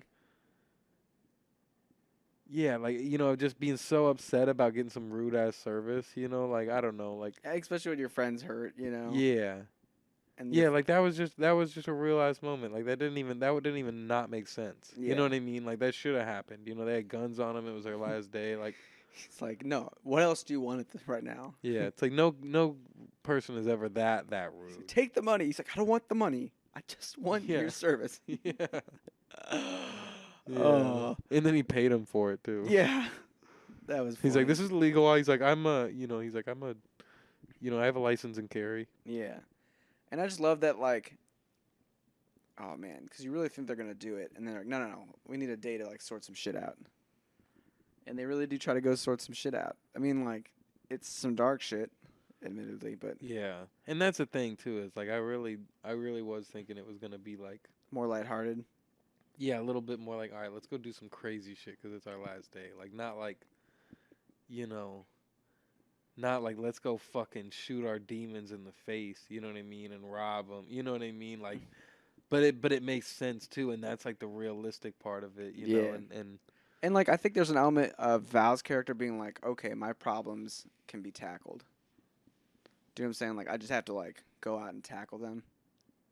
I think that's his realization he has, where he's like, these are things that can be dealt with. And, yeah, like, that can be handled. I just need to, like, stick around and handle them. yeah, But yeah, the other guy's just like, I don't know. You feel for him, you know what I mean? Because he's gone through some shit that, like, he didn't Yeah. necessarily have the power to control. yeah, and that Which is, like, fucking sorta dude happened from to high him. school that came up on him too, like that shit is like, that shit's like a good but rough scene too, where it's like, it's like that feels a little bit like, Doesn't he, like, basically tell him, like, how he bullied him? yeah, too, to like his- that feels like a little bit unreal. Like that wouldn't happen. You know what I mean? Exactly like that. You know what I Yeah. mean? But it's like, but also it's also like you could see someone just being like, oh man, yeah, I used to fuck with you all the time back in high school. Like that shit Yeah. was like that could definitely happen. Well, you know? yeah, or just, like, saying some shit that you're like, oh, remember when you used to do that? And, like, not realizing that had traumatized the person. Yeah. Like, just being so aloof to that. Yeah. Bro, he was really about to shoot that dude. Yeah. The movie definitely would have taken a good time turn if, like, when Val shoots the therapist, right? If he would have also shot that woman, then we would have been good timing. You know what I mean? But he almost was like, fuck. He, like, lets her go because he's just like, that'd be fucked up. Yeah. You know I what was I mean? thinking about that the second time watching it today. Because, like, that, if it would have been good time, they'd be like, no witnesses. Yeah. I love the scene, though, where they, like, roll up into the bike shop when the police are following them. And the guy's gotten drunk. That was maybe one of the funniest parts, where he's like just drunk in the passenger seat, and he's just like not processing the fact that they're being chased by police. Yeah. And he's like going on trying to explain racism to him. Yeah. But then that like leads into like the discussion of racism leads into, they pull in, and then all the police officers think that it's the mechanic who was running away, and he's just like, if you guys shoot me, city's gonna riot. They'll Yeah. burn this place down. That dude's funny. I've seen him in some other shit. Like, yeah, that was great. But I got stressed out thinking that like that was gonna escalate poorly. Yeah. Yeah, and I mean, who knows how that actually ended in that world, per se. Well, I think at least they saw them ride off on the motorcycles. So they're like, oh, this dude. Yeah. But that's still, he still is Could've been- accomplishing something. Yeah, he could have been arrested, taken in. Yeah. He didn't have to let him in, technically. You Yeah. know? And that last shot was just really powerful too. Of the whole movie, where it's like that pull away shot, Yeah. and he's like there with his family, and you're like, okay, there is like something beautiful still, even if it feels like life is, like, you know what I'm saying? Even in like the Yeah. most shitty circumstances, there's like beautiful little moments that you could fight for, Yeah. and you could be there for. Yeah. Well, I know we're pretty deep, but do you want to give the fake synopsis? Oh shit, yeah. So it's about two friends who make a pact to shoot each other at the same time. One of them was just busted out of a hospital who had tried to take his own life and was there getting help. The other one is I guess like some kind of blue collar worker. He works at a mulch factory, and he tries to kill himself, but he doesn't go through with it after like a coworker walks in singing a song, and then they both agree to give themselves a day to get some shit done before they carry it out, and it just follows them going through what they gotta figure out before they can kill themselves. Yeah. What's the real one? That, but simpler, you know. I Just, want to hear it. it stars Carmichael and Christopher Abbott as two friends who make a suicide pact to set out to have one final day to take care of unfinished business. That it was simpler. Yeah. It was a very interesting movie. Yeah. Yeah, it's one that's like, when it happened, like, I was like, man, I don't know, like, or when it just ended, I was like, I don't know. It was just an experience, and it was one of those movies I'm like, I can't say that, like, I was kind of expecting it to be one of my new favorite movies. And when it ended, I was like, I can't say that it is. But I was like, I really, like, it was excited to, like, talk about this movie. And, like, Yeah, I really like the ending, but I get what you're saying. yeah. I mean, like, it deals with like deeply dark topics. Yeah. Um, Yeah, I just think, yeah, like, I will say that it's, like, this is, like, one of the most, like, indie-est films I've seen in a while, in a sense. Like, yeah, I mean, like, I think it was a low budget movie. yeah, that's what I'm saying. Like, you can definitely tell, like, not in a bad way, you know what I mean? Like, I No. think that's really cool that it's, like, but it's, like, you can tell this was a story that, like, I mean, there's like 7 characters. yeah. You can tell this is a story that, like, they really had to work to get this thing out. And he got to, like, I don't know if it was because of, or, like, what he did, but he got to, like, do a good press run of this. Like, he was on Jimmy Kimmel talking about it. Like, for a small indie movie, like, he got some big press for it for the most part. Like, yeah, he and there are he people definitely- that I remember like tweeting about it. And, Really? like, Yeah. Like Tyler. Okay, hell yeah. Yeah, so it's like, it's pretty cool. Like, he might he might have like a big not investment, or like, he might own a good portion of this movie rather than like if it were done by like A24. Yeah. And not even saying, like A24 like is bad or anything like that, but like, cuz they're like the biggest indie place, but Well, and it just puts him in a great position to be in, because he could be Yeah. like, look, with this budget, I made this movie. yeah. And like, That's what I was thinking with this. I'm like, I hope this sweeps like Hollywood like undergroundly. You know what I mean? I'm Like, sure it's one of those movies that's like, oh, have you heard about this? yeah. Like, this kid did this. And like, you're right in the way that like it definitely is indie moments, and like it's a simple story in a lot of ways, and like it's shot pretty simply. Yeah. But like the amount of stuff it's able to convey through its simplicity. Like, it tells a Yeah. really crazy story. Yeah. A lot of like indie films would probably just show like a depressed kid like Yeah. partying too much and then like figuring out he shouldn't be partying too much. And Yeah. that's it. But like this is like we're gonna kill ourselves. Like, you know what I'm saying? Yeah. And it just like delves into like depression in such an interesting way, as well as just like what it means to live a life Yeah. and like the struggle of living. I don't know. Yeah, it really makes me like it really makes me excited to see like I like what he would do like next. You know, like just director wise, even if it's like not him starring in it, you know. And clearly he has, you know, at least some connections or friends with some very dope Hollywood actors. Yeah. Because like Tiffany Haddish is in it, right? Yeah. And Yeah, she was in the sitcom. Same with Lil Rel. That's sick. So he was like pretty connected with them like early on. Yeah. Yeah, and then And then you get like Henry Winkler. yeah, He's JB cool. Smooth. JB Smooth. Yeah.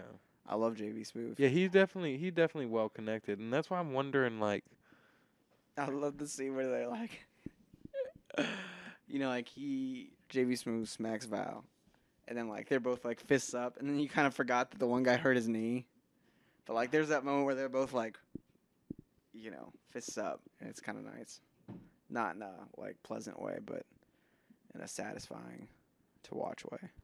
yeah, I just like how he directly goes for the crowbar and then like walks into the other room. I also love how like quiet he is too. He's like, hey, mister. And then like he hits him, you know, he's like, sorry, sir, sorry. I don't know. Kevin was a really interesting character. What did the guy say? He said ramen noodle head looking ass. What's the show Rami? Do you know what Oh that is? yeah, it's similar to Master of None, but it's about this guy who is Egyptian, and I think in the start he's like really reconnecting with being a Muslim, or maybe the first season he isn't, and then like starts to. See, he was a EP on that. Really? He is. I don't know what this is, but he's working on a screenplay called Django/Zorro. That's cool. Wonder what that could be. I'm just trying to figure out what this dude has done because Jerrod? wow, he was a writer on Loiter Squad. Oh, Tyler connection. Yeah, so he's known Tyler for a while, and he must have gotten up a little bit after that. As an actor, he was in Neighbors 2. He was in Transformers. Oh, he is in Neighbors. Is he in Neighbors 1 too? Yep. Yeah, he is in Neighbors. You know 1. what character? Have you seen Neighbors? I have, but I don't remember what it was. I think he like gets the dildo thing stuck on his penis. Remember they're like all making dildos? No, I don't remember. Ah. Whoa. Yeah, dude, he was in a Transformers. What do you mean by that? And of course, he was in mid-90s. You remember that, right? Oh yeah, of course. Yeah, I was just wondering. That's crazy. I guess like, it seems like Loiter Squad is like his earliest credit for real. That's crazy. I wonder if he was doing comedy around then too. And like Yeah. that's what he was grinding out, and then got on the Leader Squad as a writer. Yeah. So he might have been real low. Yeah, low level comedy. And then got that writing credit because then he started doing like some little TV series stuff in 2013 after Loiter Squad. I feel like he's about to have a pretty crazy career. Yeah. No, I do too. I'm like, that's why I just thought it was so interesting that he was like, because I'm like, how do you start off? How do you basically start off with the Jerrod Carmichael show on NBC? You know, Connections. That's like, you know what I'm saying? like- And like being talented and knowing people. But that's a hard thing. Like that, I don't think there's been many people that like have just straight up, you know, had their own named show after not like doing anything too big. I'm sure there's a good amount, but not often they stick. If that makes sense. Yeah. Like John Mulaney had one. Yeah, but he was and I'm sure Jerrod was doing a lot of stand up. Yeah. And But it's, Jerry Seinfeld had one. Just kidding. That's like the one. Yeah, I mean that's like a thing for comedians. That was like the thing for a while. Like, Get a show. yeah, Norm Macdonald had a show. Yeah. You know, there was the Drew Carey is like one of the only or not one of the only, but it was like one of the successful ones. But after Drew Carey was successful, Raymond. yeah, Is that what his name is in real life? yeah, Everybody hates Raymond. Is that what his show's called? Ray No. Romano Ray Romano. That's a name, man. might be a stage name. Even if it is, that's a name. Yeah, I think this movie was interesting in that the darkness sort of like was so dark that it pulled you from the comedy. But I think if I rewatched it, there'd be like, because like looking back on it, so many of the scenes are just so like filled with life and joy and weirdness.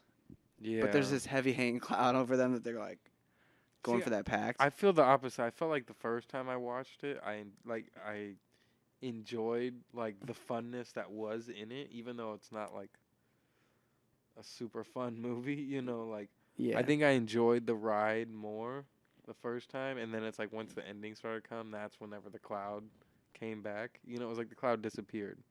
I think watching it the second time, that cloud was over my head the whole fucking time. Like, Really? yeah.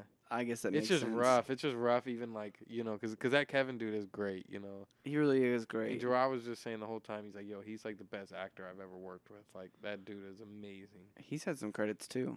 Really? Yeah, I think mostly TV. Yeah, I could see how that would, just knowing how the movie ends, I could see that having like a heavy burden on the rest of it. Yeah. But I don't know. I think it's bold to explore that area, and I think it's an area a lot of people tiptoe away from. And I thought they handled it better than a lot of other movies do. Yeah. I don't know. Like suicide and depression is really tricky, and I feel like Yeah. a lot of times movies make it too dark. Yeah, I'm glad you just said that too, because that's what I was thinking. That was some of my initial thoughts of this, is that like, unfortunately, I think this is a movie a lot of people have wanted to make. I feel like a lot of people are, a lot of people have been depressed. You know what I mean? A lot of people have been really depressed. A lot of people have gone to the suicide stuff, and it's a hard thing to write about. Yeah. It's a hard thing to want to express, to actually go through with Yeah. expressing. It's like, And expressing like the feeling of getting to the point of having suicidal thoughts and ideation, and then also getting to the point where you pull back from that. yeah, And like that journey, that's Yeah. in itself a bold exploration, because like you have to Yeah. therefore admit that you were even at that place. yeah, And it's just not a lot of people do, and it's like interesting to hear and like see somebody be like, this is kind of how it is, yeah, of like being like, I want to kill myself, to being like, no, yeah, there's a lot to live for. And to also be like, sometimes people do kill themselves. yeah, And it's fucked up. And like, this is how it fucks up people. yeah. Like, I don't know. Yeah, and it's interesting to see, how Gerard's character like decided to like, oh yeah, I have to live with this now too. Yeah. I mean, you don't really see that a lot, you know what I mean? But I guess it all just is in that last scene of him just being like, I have to live with this now. You know what I mean? All those dumb choices I made while I was that low too. Yep. Like, Full accountability. yeah, Yeah, that was, I mean, I think that just spoke power to like how how powerful the realization that he had was. Like, I have to keep living. Homeboy with the dirt bikes was from Breaking Bad. Really? Yeah, That's cool. he's in Breaking Bad. He's in Better Call Saul too. He's the Oh. dude that lays on the money, remember? Yep. Yep. That makes sense. I was just trying to think, like, I know he's done like a lot of like. It even says he was in like New Girl for an episode. I'm like, I know he's done I like can just think little of, I know like. the episode too. Really? I'm pretty sure. He was a voice in Squidbillies. Workaholics. Classic. I don't know. This movie was just, in my opinion, Yeah. bolder than it had to be, Yeah. and that's what paid off. Yeah, I agree. Even with the little bit of like even not even criticism that I had, but like you know, like I just knew my expectations kind of fucked me up on this movie a little bit, but like I can kind of see what you mean though, because like you had texted me, I thought it was gonna be like good time but funny and less serious. yeah, Like I thought it was gonna be like yeah, two this was a little two closer to buddies, good time than two buddies taking on the world and like maybe like shooting some people. I have no idea. Yeah, yeah, exactly. I thought they was just gonna like, you know, I thought they was gonna get back at, you know, some people that, you know, I thought it was gonna be more like getting back at like old bullies type shit in like fun ways and like robbing people that like was acting too tough. You know what I mean? And Yeah. being like, fuck it, I'm gonna actually like, I thought it was just gonna be a Yeah, robbing movie. Like they're gonna rob exactly. some people on the count of 3. yeah, I do love that like when the movie starts and they're just like, on the count of 3, let's do this. 1, 2. You know what I'm saying? Like yeah, you're like, oh shit, that's what the title means. yeah, Like this movie's crazy. Like right off the bat, it like sets up the vibe. yeah, dude. But it fucks you up in the last scene because like they're pointing the guns at each other, and then dude's like 3, and then they start talking. You know what I mean? And he's like blah blah blah blah blah blah blah. Oh man. And then he's like, no, put your fucking. He's like, put your gun down. And then he's like 2. He's like, he's like, what are we, and he just starts explaining it, and I was like, but they're dreading out, like, I was like, when does the 1 come, like, yeah, and I was just like, oh man, is he gonna like or no, he's like 1, 2, and then I was like, wait, when does the fucking 3 3 come? come? Yeah, and I just kept thinking like they're gonna hold the guns too long, the police are just gonna shoot them. Or like yeah. he's gonna say, fuck, if you're not gonna shoot me, I'll shoot you and then shoot myself. I feel like we should also like, damn. What? This movie's just so crazy that I almost like, I guess we're saying this too late, but like, please have watched this movie before you Yeah. listen to this. Yeah, you should clip that in if you can. Yeah. Maybe we should make like a formal introduction, like for like every fucking episode at some point. Where it's Yeah. like, hey, like, please watch the movie before listening. to We should this also if maybe you put don't a- want to be spoiled. If We you- should also put a trigger warning, I think. Yeah, I mean, Yeah, I don't know. Some people have like hearing about suicide stuff really sets them off. yeah. Yeah. Okay. Just a quick spoiler, trigger warning. Oh, you want to do it right this second? Oh no. Okay. If you're listening to this episode and we put it in there, nice. Yeah, it'll be. We'll record Here's the something. moment that we realized that we should have it in there. Oh, Oh man, real life learning right here. because the movie it's also graphic about it in ways that a lot of others aren't. You know, like a lot of times, like you might see somebody like close the garage and turn on the car, and do some kind of shit like that, or like Yeah. it's implied Yeah. how they're doing it, but then he just grabs that belt, and he's just, Yeah. and you're like, what the fuck? And then the old Yeah. boy comes in there singing his song. It's just like the song choice in that moment was incredible because it's just such a white boy song. I don't even know that song. Really? And it's Yeah. a great day to be alive. It's a country song. Yeah. And it's also just like very ironic for the moment. Yeah, that feels like my job. The place he was at. Really? Yeah, kind of. Your Feels like my old job. I was going to say as current or old one. Old one a lot, but Were you the guy that was cracking down on people for smoking cigarettes? fuck no. No, but I had people like fucking cracking down on me for dumbass shit. Really? Yeah. I remember I told you the dude about the fucking bathroom. Oh, yeah. Yeah. He was mad 'cause I would come in late and they use the bathroom after an hour. That's so funny. He'd be like, "What you need to use the bathroom for?" What Like, do you bro, what the what fuck do you think? care? Like, Yeah. A, why do you care? B, there's a limited amount of things that I'd use the bathroom for. yeah, I want to come sit in here and look at my phone for 10 minutes. What does everybody do at work? Sit on the phone. Yeah. You do my job now, it'd be funny the way people be like, just trying to be on their phone in the bathroom. Really? Yeah, it'd be a fight for it. You could just like get on your phone and you just see everything your coworker just shit posted. No. I Nah, guess- but they put me in this clan on this game, this phone game. Clash of Clans? Nah, Golf Clash. Ooh. They put me in this clan now, so it's like if I win, it helps out the team, right? But if I win throughout the day, they can see that I just been playing golf class. So if we slow, it doesn't matter. But if we busy, They're like, what the fuck, Corey? yeah. But it's like, I was bored. I was waiting on something to happen, so I got some dubs. Hey, You should be happy. that sounds like a win-win, you know? Yeah. We won, and you won. Yeah. Man, Damn, it's 9:51 already. Fuck. feels like 7 a.m. Real time. I don't think we've ever said the time on a pod before. People don't say the time ever on pods. Time doesn't exist. Yeah. This No. lives forever. It's an illusion that we created to make us feel better about the sun rising and falling in our inevitable demise. All right. You're done. Okay. You know what's really crazy? And this is going to be a very heady comment. Maybe I've said it before.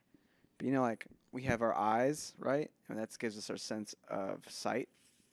And we have our tongue, and that's our sense of taste, our nose, sense of smell, our fingers, and our, fingertips, and all those nerves, our sense of touch.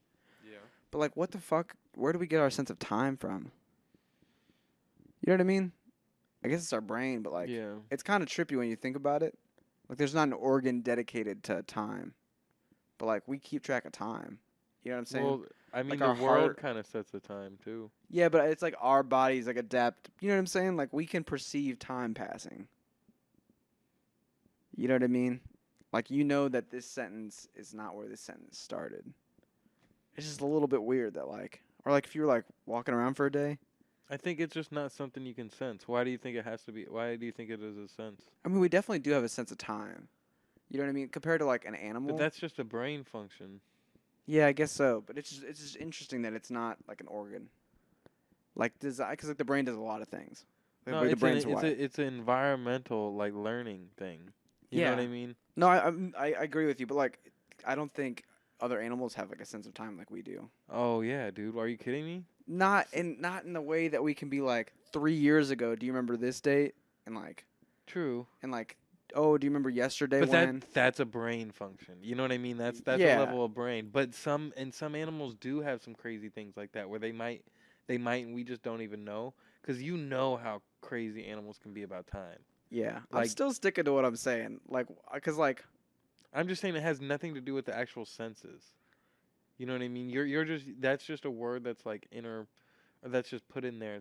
That's confusing you, I think, a bit. If you're I trying to don't think of think it as a so. touch and smell, you know what I mean? You're comparing it to something like that, and it's not.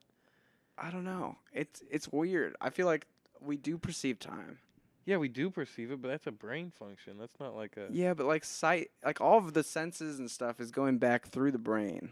This is the argument we were about to have. I don't know. I just think it's interesting. You don't think it's a little weird? I mean, I think our Well, even touching, I guess all the senses are brain functions. yeah, that's what I'm saying. Because your eyes go up to your Yeah, and then come back. yeah. I don't know. It's just I think that our perception of time is what separates humans from other animals. But you gotta admit, animals have some crazy senses of time. They That's may be way true. different from ours, That's and they may true. not be as advanced in certain things. Yeah. But just even the story of the fucking dude that raised a lion that went back 7 years, and this fucking big ass lion jumps up and licks his face Yeah. and introduces him to the babies. That's crazy. yeah. Or you know, animals know what to do when it gets dark. Yeah, or a dog that knows that 6:50 a.m. is the time that feeding time is, because that's the time you leave for work and feed them every day, or Yeah, whatever. That's true. Or they know that the owner's about to come home. Yeah. I had a dog. I've never had my own dog, but I used to stay with my grandparents a lot, right? And so I used to ride the bus to school and from school to my grandparents. And I had a dog that would wait out for me at the bus stop. Really? Yeah. That's It was nice. out in the country too. That's nice. Yeah. Little country dog. Yeah. This dog would be out there for me every day of 4th grade or 5th grade or some shit. Yeah. And he would just, or it was she, it was lady. And she'd just be right there every day. She knew what time the bus was coming. That's tight. Yeah. That's cool. It's just time's so weird, Yeah. It's weird that how much of our bodies is adapted to being on Earth, and how much Earth spins around the sun. Mm-hmm. I don't know. I wonder how much it would fuck us up if we were on a different planet and all of a sudden it was light out for longer. Like a day was Oh, yeah, that like would- 50 hours. Yeah. I bet it would just like That's fucked up because it would like kill us slowly. Like it wouldn't be like a fast kill. Just, yeah. Like, it would like kill us mentally, maybe more. Like Yeah, it would take like a few generations to get used to, or maybe just Yeah. one or two. But anyone that was like on Earth Yeah. beforehand would be like, "What the fuck's going on?" It's like, have you seen it or in the Interstellar? No, I just like really got on Letterbox today, and like put that on my watch list because I know it's a big movie. Damn, maybe we gotta get a movie club letterbox going. Mhm. But there's like a planet where they're on it, and like 1 year is like 7 years or something like that. So like, it feels like they're on it for 5 minutes, and it's like 2 months or something like that. That's weird. But yeah, that because they're just trying to find a place where humans could live. They're like, no, can't do that. I don't think that's possible. What? Like a place that makes time go faster. It would be due to like gravity. From my understanding, like if gravity was way more intense. Just depends on what a day and night is there. Like, do they have like, do they revolve? Like, I mean, they would revolve. Do they revolve around a sun? Yeah, but it's like because the gravity on that planet is so intense, it like is wearing on their bodies way more than it would be. Oh. It's like 10 times the amount of gravity Oh. or something like that. So it just ages things. yes, yes, yes, That yes. fat. Okay. Yeah, yeah. Due to it being just more intense. But I wonder if like they're like way further from the sun. Yeah. So like a day, like it's like bright out for like 4 years. yeah. You know what I mean? And then it's night for 2 years. I mean, it's crazy for me to think about those like countries that have you seen Midsummer? yeah. Where like that happens. You know what I mean? Does that happen? Yeah. People get thrown off fucking things like that? Well, no. But like the daylight happens where it's like daylight for 20 hours, Yeah, 22 in a hours. dude in Alaska, there's like It's like both ends. There's Yeah. like weeks where it's all dark. yeah. I can't tell. And if there's like a day where it's like bright out all day. that sounds like it would be fun in like theory, but I bet it'd Nah. be like really fucking. Well, weird. Alaska has the coolest part about it, I think, because it's like, well, besides their winters being dark as fuck. Yeah. Actually, I think that's what it is. I think there's a day where there's just an hour of sunlight and they party hard that day because it's like a big celebration just to get that 1 hour Yeah. of sunlight. And then I think they get the reverse when it's summer. Okay. There's like one summer day where it's like light as Bright. fuck, and there's like Okay. a little bit of Maybe that's darkness. maybe that's the real day they celebrate, but one of them they celebrate like it's fucking Yeah. St. Patty's Day, you know, and they get Oh, fucked I'm up. sure. I'm sure, because you'd be like, Yeah. it's light out. Like, I could you imagine you sleep through the hour of light for like? Bro. I'd be so pissed. I mean, it's almost like that. Remember a couple years ago with the Eclipse? eclipse? Yeah. Yeah, That was like a big thing. that was like, hilarious when you think about it. Like Papa John's was giving out eclipse glasses. Dude, that was such a weird moment Yeah. in the world. Oh man, I'll never forget like hearing the crickets out of nowhere and just being like, these people are confused as fuck. Imagine if you wouldn't have known that was coming, Yeah, like an animal. or like a person in like the Who like, perceives a time. thousands. You know what I'm saying? That fucked up animals. I'm sure That it was their did. perception of time as the sun. Yeah. That's what I'm saying. I think animals may base it on like time of day more, or like I mean, we that's can what like. we do, but I mean, But I mean, like we also can like measure a week. You know what I mean? but that's what based our findings on it is the sun and the, you know what I mean? Yeah. And then we created calendars off that and figured out leap years. And Yeah. That's what I'm saying. We have Yeah. all these ways to measure time. Yeah. Yeah, that day was so weird. But I mean, imagine like you're in like the year 500, right? And you're just farming and you're going about your day, and all of a sudden, it's fucking dark and it's nighttime, and you look up at it and you stare at it and you're like, "Wait, where'd the sun go?" And then you're blind, and you're like, "Man, God just fucked us up. He said we were doing something wrong and took away the sun and blinded us." Wait, did you say started out in like you said you're 500? Like year 500, Oh. like 500 AD, Oh. like before people knew. Well, I think you eclipses could look at happen. it. You can't look at eclipse. I think you could. I don't know if you go. I think if you stare at it, you might be blind. But Yeah, that's what I'm saying though. I'm pretty they're sure I like, looked at it. You can look at it, but you're supposed to look at it with glasses. But you're not supposed to stare at it, especially. Yeah. But I was saying, what if they like? I mean, like if you didn't know what was happening, you're gonna stare. I at looked it. at it because I tried to take a photo of it, so I couldn't have my glasses on while taking a photo of it. Yeah, I mean, like as long as you're not staring at it, I think that's the main thing. Yeah. But like you wear the glasses so you can't stare at it. And it's the sun blocked, so I don't get why it'd be worse than just the sun in general. Well, you're not supposed to stare at the sun either. Yeah, I know. But I think it's But you because can look at it. I think it's because of like it's not actually that blocked off. You know what I mean? It's all of the sun compressed into one spot. I guess or something like that. No, I'm just kidding. Someone that is better at science would know. Hmm. But imagine you're like, I'm saying before any like real shit was known about the cosmos, and you're just going about your day, and you just like, you know, look up at it, and you're like, what the fuck is going on? Or you're a king, and you're like, we're being attacked by some Yeah. witchcraft. Yeah. That'd be funny. You know what I mean? That'd be funny. Yeah, I could see like an old town just like panicking, you know? It would turn some shit up, cause like the, you know what I'm saying, the villagers would be like, what the fuck is going on? The king would be like, I don't know. Yeah. But what if they had like some old history where they like knew that like that happened before? Yeah. That'd be, I mean, I'm sure like at some point there's like, yeah, at one point after it happened like 6 times in history, they're like, "Wait, I've heard of thi- the rumors. Yeah. They're like, "No, this has happened before and nothing ever The happened." day the sun was eaten. That like used to be like the old like Y2K. Yeah. Everyone thought the world And the was ending. sun will vanish and not to return. Oh man. But I Yeah, bet think that's where about- like gods and shit come from. You know what I mean? Yeah. No, I mean definitely. And Zeus was pissed, so he removed the sun for a day. Yeah. Yeah, interesting. I would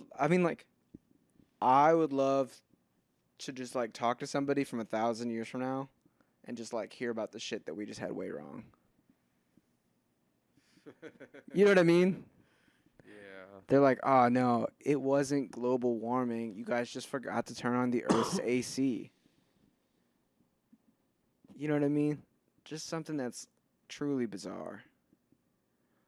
Oh, ghosts, they're definitely not real. Those are actually just the other life forms that live on Earth with you.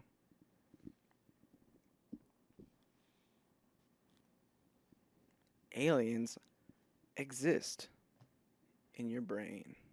Do you think aliens exist? They got to, right? I think maybe. My like little theory is that like Earth is a lot older than we realize, and like we're like maybe the second or third iteration of humans.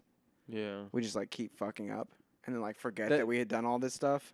'Cause, That's like, the thing that I always wonder. It's like there's got to be in all the galaxies. Like there's got to be something else. You know what I mean? I don't think there's like the multi. I'm not saying there's a bunch of Earths out there that are like. No, like I get us. what you mean. But there's got to be something else, and there's probably something else that's like more advanced than our galaxy. You know what I mean? Like, That would be the hope yeah. and the not hope. Well, also, yeah, I was gonna say not really. That just makes us feel bad because it's like you'd want us to be the most advanced. Well, it would just mean that there's a possibility that we could become advanced without destroying ourselves.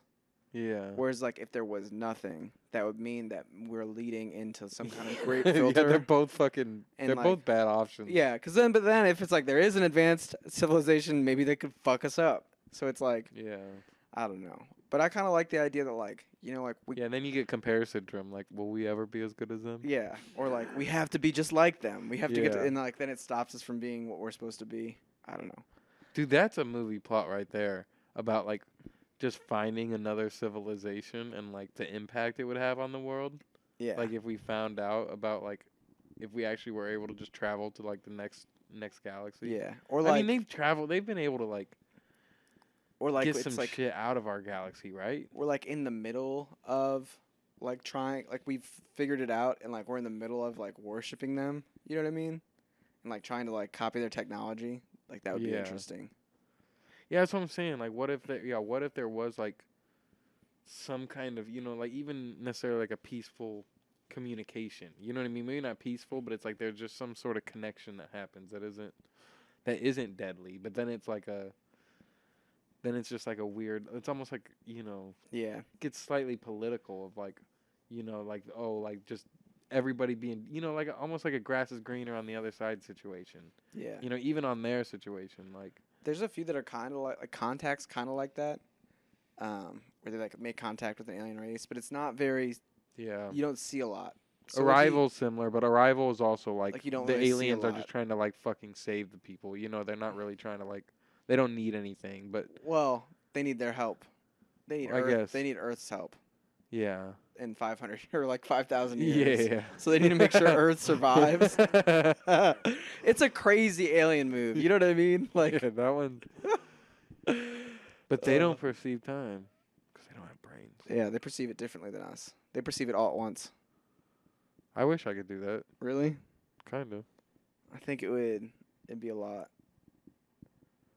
I mean, I don't want to be like in a white floating room and just know everything, but Yeah, I mean, like you just have to have an acceptance with everything that happens to you, and like Yeah. an escaping feeling of no free will. have you ever seen the final cut? Of It's a movie called The Final Cut. oh no. Dude, it's Robin Williams. I might have talked about this on the podcast before.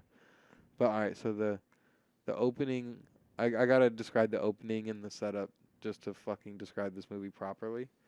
But two kids in like the 50s or some shit, like their parents are like road tripping. They stop at a park. This kid is playing marbles in the sand. And then they have fun. They decide to go off. They find this little abandoned building. Are you listening? Yeah, no, I'm looking at the movie. Okay. Yeah, abandoned So- building. They these two little kids just venture off. They're just like stuck in, together for like 2 hours. They just meet, go off into this abandoned building. They're crawling or they're walking across this like wooden thing, and it's got a big drop. One of them falls. Damn. Look, the other kid looks down. Fucking blood. Kid's just laying there. He's so scared and he just runs. Didn't know who that kid was.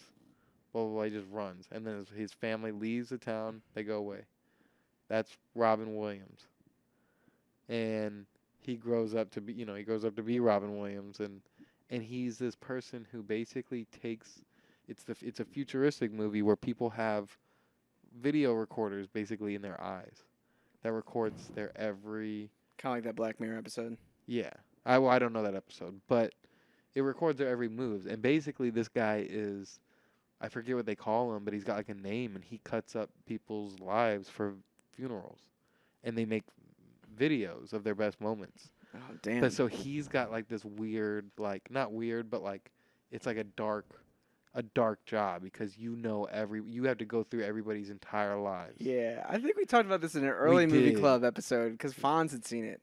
Really? I think so. Dude, we did. I just had to talk about it again, but it's like so fucked up. Like, I don't know. Yeah. Because he ends up going through this dude's life and realizing like, oh, this was that dude.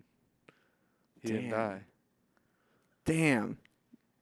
That's wild. That like reminds me of Minority Report a little bit. Yeah. Man, it would be The so legend fucked. Tom Cruise.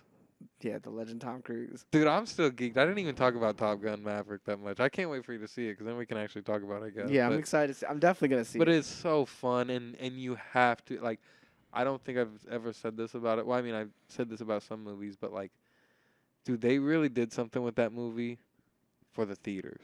Oh, I know. like- Yeah. I'm talking anytime a fucking plane starts going, the whole room is shaking. I'm like, like my chair was shaking, like the floor was shaking. Like they really have those like 808s like going crazy with it. The sound design of it. The sound design of it literally shook Esquire. And I'm like, I've been to plenty of movies in the same fucking theater, and it doesn't vibrate like this. Yeah. You know, and That's sick. They didn't install shit into these chairs, like, but it feels like you're fucking. Tom Cruise had every movie Dude. theater chair placed. If he did that, that's smart. They need to do that. They need to add like a little bit of vibration to the chairs to like make you feel a part of it, because it changed it, bro. It was so Yeah. fun, They just got to get whoever mixed that shit to do it on other things. bro. They changed the game for sound design with that movie. It was crazy that Tom Cruise held that movie hostage. He was like, "It's not gonna come out on streaming." No, Yeah. never. Yeah, as much like I hear so much crazy shit about Tom Cruise, and then there's like the Scientology shit. Yeah. But like all these people who like I think are like not terrible people in Hollywood, like some of them like talk about Tom Cruise like he's the fucking like one of the most legendary actors ever, and like And just his commitment to his movies are insane. I mean, like, that is true. Like, he is almost sociopathic about his movies, and that he gives it all. He wants everyone to give them their all. He has maybe one of the best careers, yeah. and like is definitely maybe one of the best actor stuntmen of all time. Bro, they have a trailer for Mission Impossible. Is it good? I will say that I was looking around at all the people that were like 65 to like 45 in the theater, and I was like, I don't know if they're gonna understand this. Whoever cut that trailer, like, it's so stylistic that like That's tight. I mean, that series in itself has been a huge success. I've never seen a trailer like that before in my life, and I'm not even sure if it was good or bad. But I mean, it was just very interesting that it was like almost artsy. Yeah. Like the way they cut it, that I'm like, how, like, I don't think anybody's understanding this. But then once Tom Cruise popped up in it, I was like, oh, everybody's like And you get kind of interested bump, now. But I bump. think they're, well, it's funny because they are like, even along with top, or no, they mixed in like just like some slight hip hop music with it. A little trap, maybe. Yeah, it was a little 808 Mission Impossible. Yeah, That's cool. no, definitely like in that range. And That's cool. I mean, to where I was That- like, that I don't is, know if like- these old guys are gonna be down with the 808 That's Mission the, Impossible theme, but and I don't think they're aiming for them. I don't think they ever were with the Mission Impossible because Mission Impossible is like American James Bond, for like better or worse. It's great. It took a turn after like 3 to the greatness. That's when it started to really get great.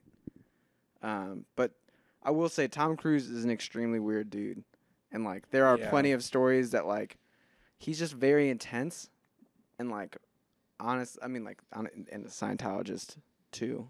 I don't know. Especially if you hear stories about like his marriages and some shit like that, or like Seth Rogen's story about like going over to pitch a movie to him.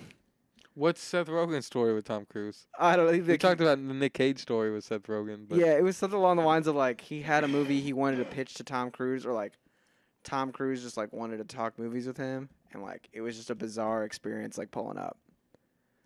And he was like mostly just wanted to get out of there. is that in the Seth Rogen book? I I might have to get that book. It's pretty good. It's a great audiobook too. You listen to it? Yeah, He- because he just he narrates it. okay. I have a bunch of Audible credits right now too. Yeah, it's cool because he talks about his come up a little bit too, and like his early careers.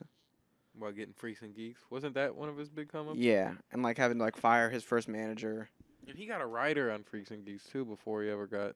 No, I think No, was, he was an actor and then was an got actor. to write on the second, or said he would have got to write if it got a second season. Yeah, he got to, and then he went on to write maybe for the Unclassified. Unclassified. Yeah. And then I mean like he was doing stand up comedy really young too. He kind of had like a Pete Davidson type career, in terms of like age. How do you think he's gonna? Do you think he's gonna turn into like? Pete Like a legendary type of. really decide like these Actor, next comedian. 5 years is, I think will cement like where he lands. Yeah. Because he has potential to like really pop off Yeah.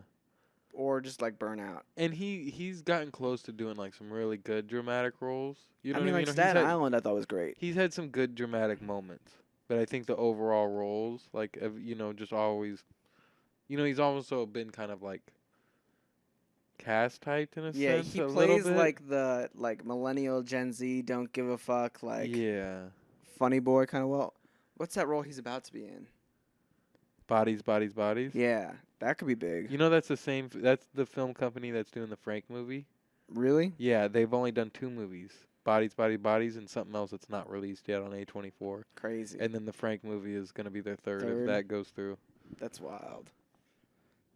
Yeah. So that makes me happy too that they're like at least like I mean it's like an upcoming film studio, but like I like that Frank's working with the studio. I mean of course he is, but I think that like there's like a person there in particular that he like wants to work with. So I don't know. Yeah, and like we said in the last one, I'm excited overall for Frank to be doing it because he seems to thrive with collaboration. Yeah. And like he seems to be able to take a vision and like do big things with it. Yeah. Especially like with Homer. Like Homer seemed like a lot of people were involved, a lot of moving pieces, and Yeah. like that shit was fire. Yeah. Yeah, definitely. Definitely. Do you want to rate this movie, Stevie? Yeah. This is a hard one. I think I'm gonna give it a solid 9. Oh, a 9? Yeah. Wow. Yeah. Really?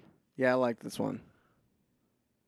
It was different. It was kind of inspiring in a way that was like, you don't need a huge budget to like tell a crazy story. I Yeah. don't know. 8.59. That's where I'm sitting. Yeah. Because it is dark and heavy. But JB Smooth's in it, so. Hmm. What do you rate it? Yeah, I don't know. It's hard. I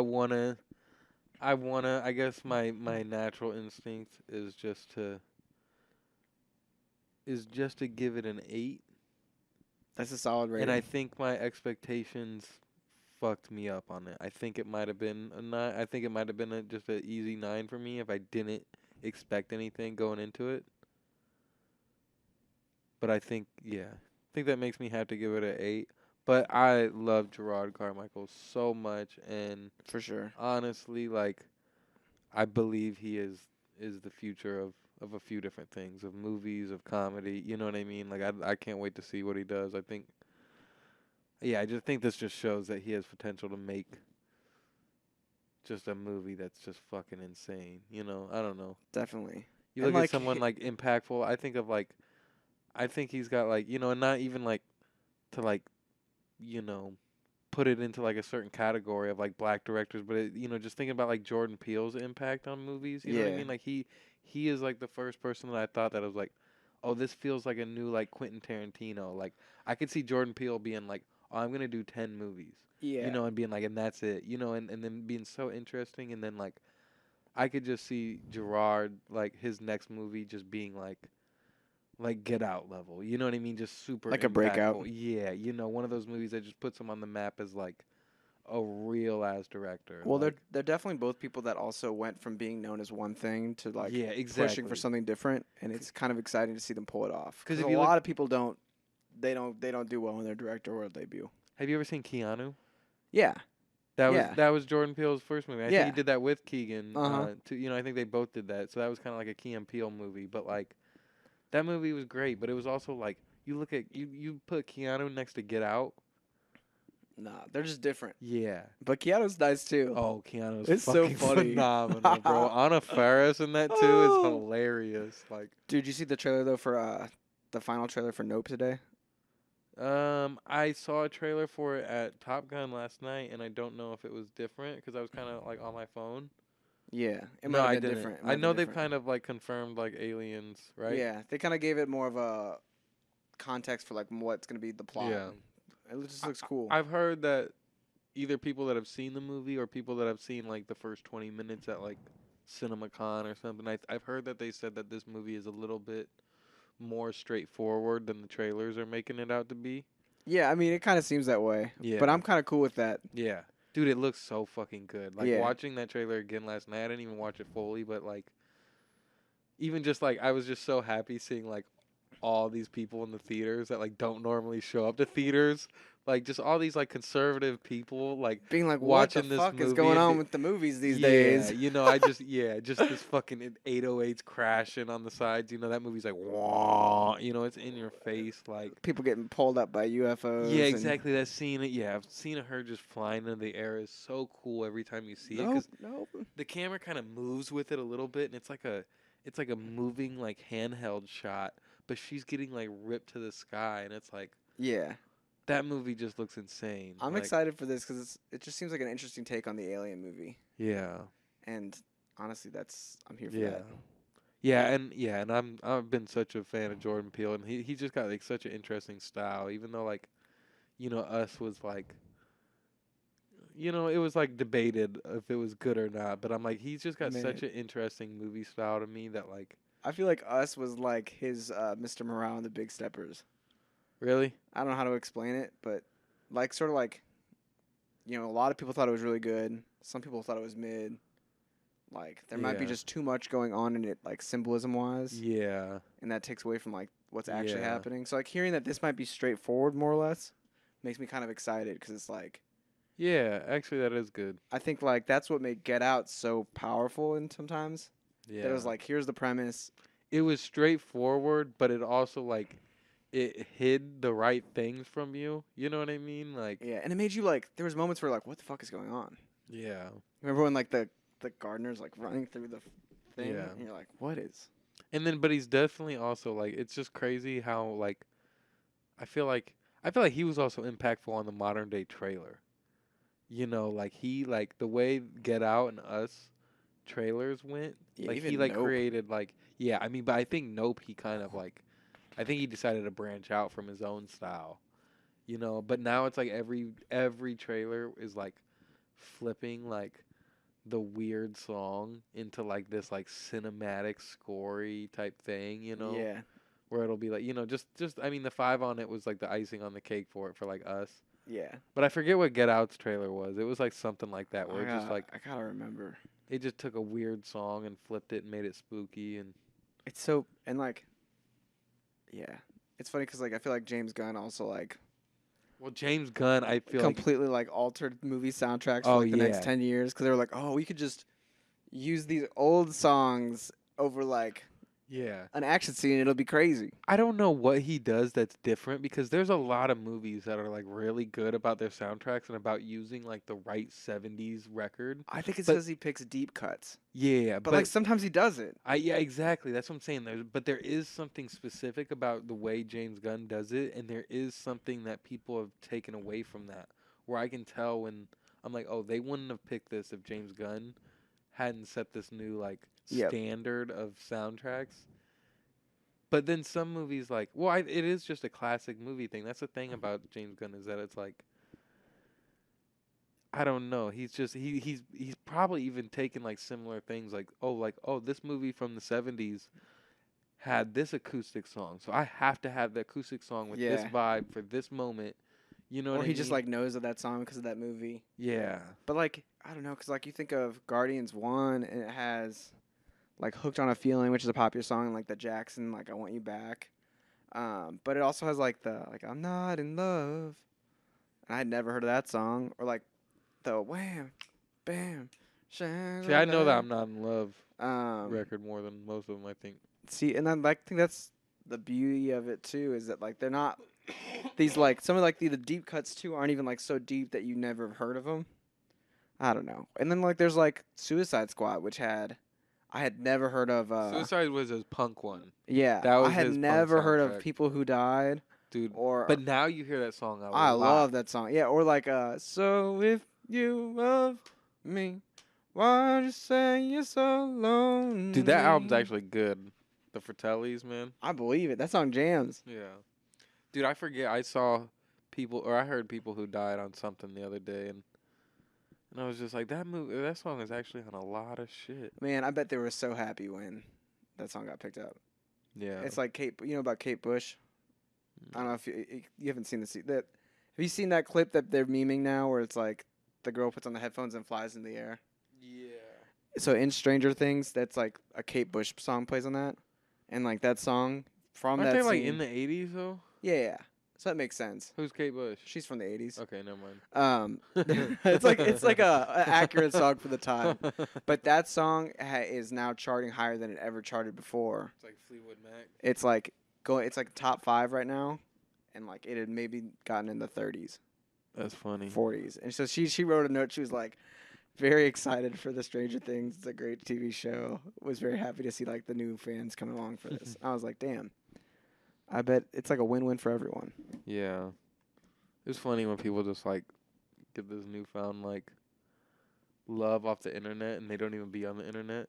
Yeah. Like Miranda Cosgrove, she did a podcast episode. Do you Yeah. remember that, dude? I I like curse words. Yeah. What's your favorite one? Probably fuck. And then that just Uh. gets like TikToked to infinity. Dude, her podcast interview is so good. Is on The it? Whitney Cummings. I might She- have to check that out. Dude, Whitney Cummings does this podcast, and like I only listen to hers for like she's gotten like Does she have like Conan on it sometimes? I haven't seen Conan on it. Because I actually like Conan now. I'm trying to look it up if I've listened to this. It's now. called Good for You. I think I have. She has a lot of women on it, right? And like I literally listened to it because she put Miranda Cosgrove, Hilary Duff, Kat Dennings. She's got some like legendary girl interviews that like these girls don't even do interviews. Like Hillary Duff doesn't do an interview. Like definitely not a podcast, but it's like yeah. hilarious. Like the Hillary Duff and the Miranda Cosgrove ones in particular. But It's cool when you could grab people and talk to them as people versus like Yeah. a set interview where they're like trying to talk and promote something yeah, because it's just very authentic. that's what the Whitney Cummings one is. and you get those especially. moments where you go completely Yeah, insanely viral. yeah, That's just how the internet is these days too. You gotta love it. yeah. We need to get the movie club to go viral one of these days. You heard it here first. We got to. God. All right. That's enough podding for the day. Next week we're gonna watch Save the Last Dance. Yeah, An MTV film. is it? Yeah.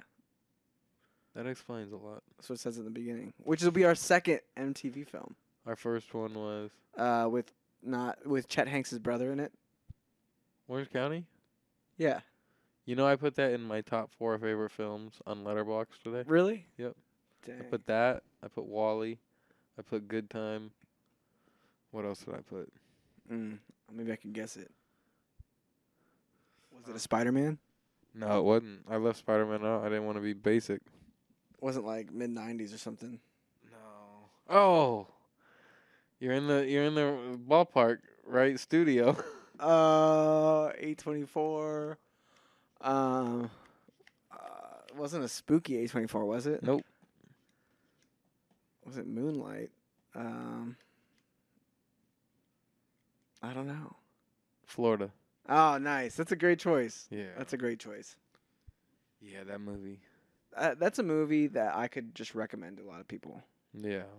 Yeah, that movie, I think anybody could watch it. I think my grandpa would have liked that movie. I think He would have been like, I think my grandma would have been a little upset, that, but that Willem Dafoe character. He's yeah. a real worker. But I think it also like subtly hides like the actual like fucked upness of that movie to where it's like I Yes. think my grandma like could have watched it. Yeah, too. because it's all through the child's perspective. Yeah. And so then you morally feel bad for the child versus being like, this is fucked up. Yeah. And then they're just running around burning. Such a shit. great movie. That ending is Amazing. the best ending to I think any movie. Yeah. Dude, I finally am like really writing a script. Let's go. I love it. I actually like finally started. I was like, all right, let me like stop trying to outline some shit. You know, I always try to outline some shit and try to like finish a whole fucking movie idea before anything. But now I'm like, you know what? Let me just write the script. And I'm already like realizing like, okay, like this whole first like fucking scene like isn't the first scene. You know what I mean? Like I got to do a lot more to lead into the second scene that I Yeah. wrote. You know, like Bro, you should get some index cards. That's what was always recommended to me. And like you like write out what scene it is. And then like when you get a new scene, you just put it in front of that other index card. yeah. And then when you write in the screenplay, you're just like, I just got to write this index card, this index card, and this index card. But the index card is too small. It's only like 5 lines, 6 lines. Well, it's just like, this is what's going to happen in the scene. Yeah. Like, blah, blah, blah, this happens. Yeah, yeah. You're talking about for like outlining. Yeah. But I guess Yeah. you're saying just go right in. Yeah, I'm just kind of going right in, and I'm kind of like outlining in my head a little bit more, you know. But I have a good start and something I want to finish finally. Yeah, dude. Hey, shitty rough draft's the way to get it done. Yeah. Because if you get done with that shitty fresh draft, then you at least have a rough draft. Yeah. And you just polish from there. Yeah. Shit, dude, that's tight. Yeah, I'm excited. I've been like actually itching to like work on it like the last few days and haven't had, you know, I like worked on it Tuesday night and then like yesterday I was busy and Bro, and then it starts just getting like frustrating because you're like, man, I just want to get some work on this. yeah. But then I also realized too, I'm like, you know, because I like wrote it and like, you know, like I got like 5 pages deep and I was like, all I gotta do is like 1 or 2 pages. You know what I mean? Every time I sit down and do it, like every time I got a chance, like let me just sit down and do another page or 2. Bro, yeah, if you wake up a little earlier, stay up a little late, and just write 1 page a day, Mm-hmm. you're almost done. Yeah. They say like Exactly. a page a minute. Yeah, page is like a minute of video. Yeah, that's been my goal to where I'm like if I can get up to 90 pages, that's crazy. But this is also where I'm gonna like not force myself to have that. But like if I get to 20 pages and it's fucking great, like all right, like this could be a short film. You know what I mean? But Yeah, let's go. but yeah, I'm gonna Gonna try to. Movie Club Studios coming at you. Yeah, hopefully. Well, shit, y'all. Y'all better follow us at movieclub.com, or I'm gonna look you up and find out that you listened and didn't follow us, and I won't do anything about it because I'm passive aggressive. Yeah. What a ending, Stevie. Wow. That's how Yeah. you want to close out this episode, man? That's how you want to close out episode 68? Damn, almost at the Can Summer you- of Love episode. Can you believe? I feel like 52 came so fast, and since 52 hit our 1 year, it's been like incredibly slow. burner. Yeah, I feel that. Yeah. Wow. But I guess now that it's almost 70, it's like, damn, it has been like almost 20. It's almost half a year. Yeah. Well, we love you for listening. If you still are, go stream the new Odd Number song on Thursday. Yeah, and go stream that new Stevie EP. Yep, you could do that. We're so now. bad at promoting ourselves that we have to promote each other. Yep, that's that's how it should be though. Yeah. No, that works. That works. But yeah. Bet. Yeah, shout out everyone for listening. Thank you guys. And we will see you next week with Save the Last Dance. Do you want to hit that button on the count of 3? No. What do you mean by that? Oh, shit. Here we go again.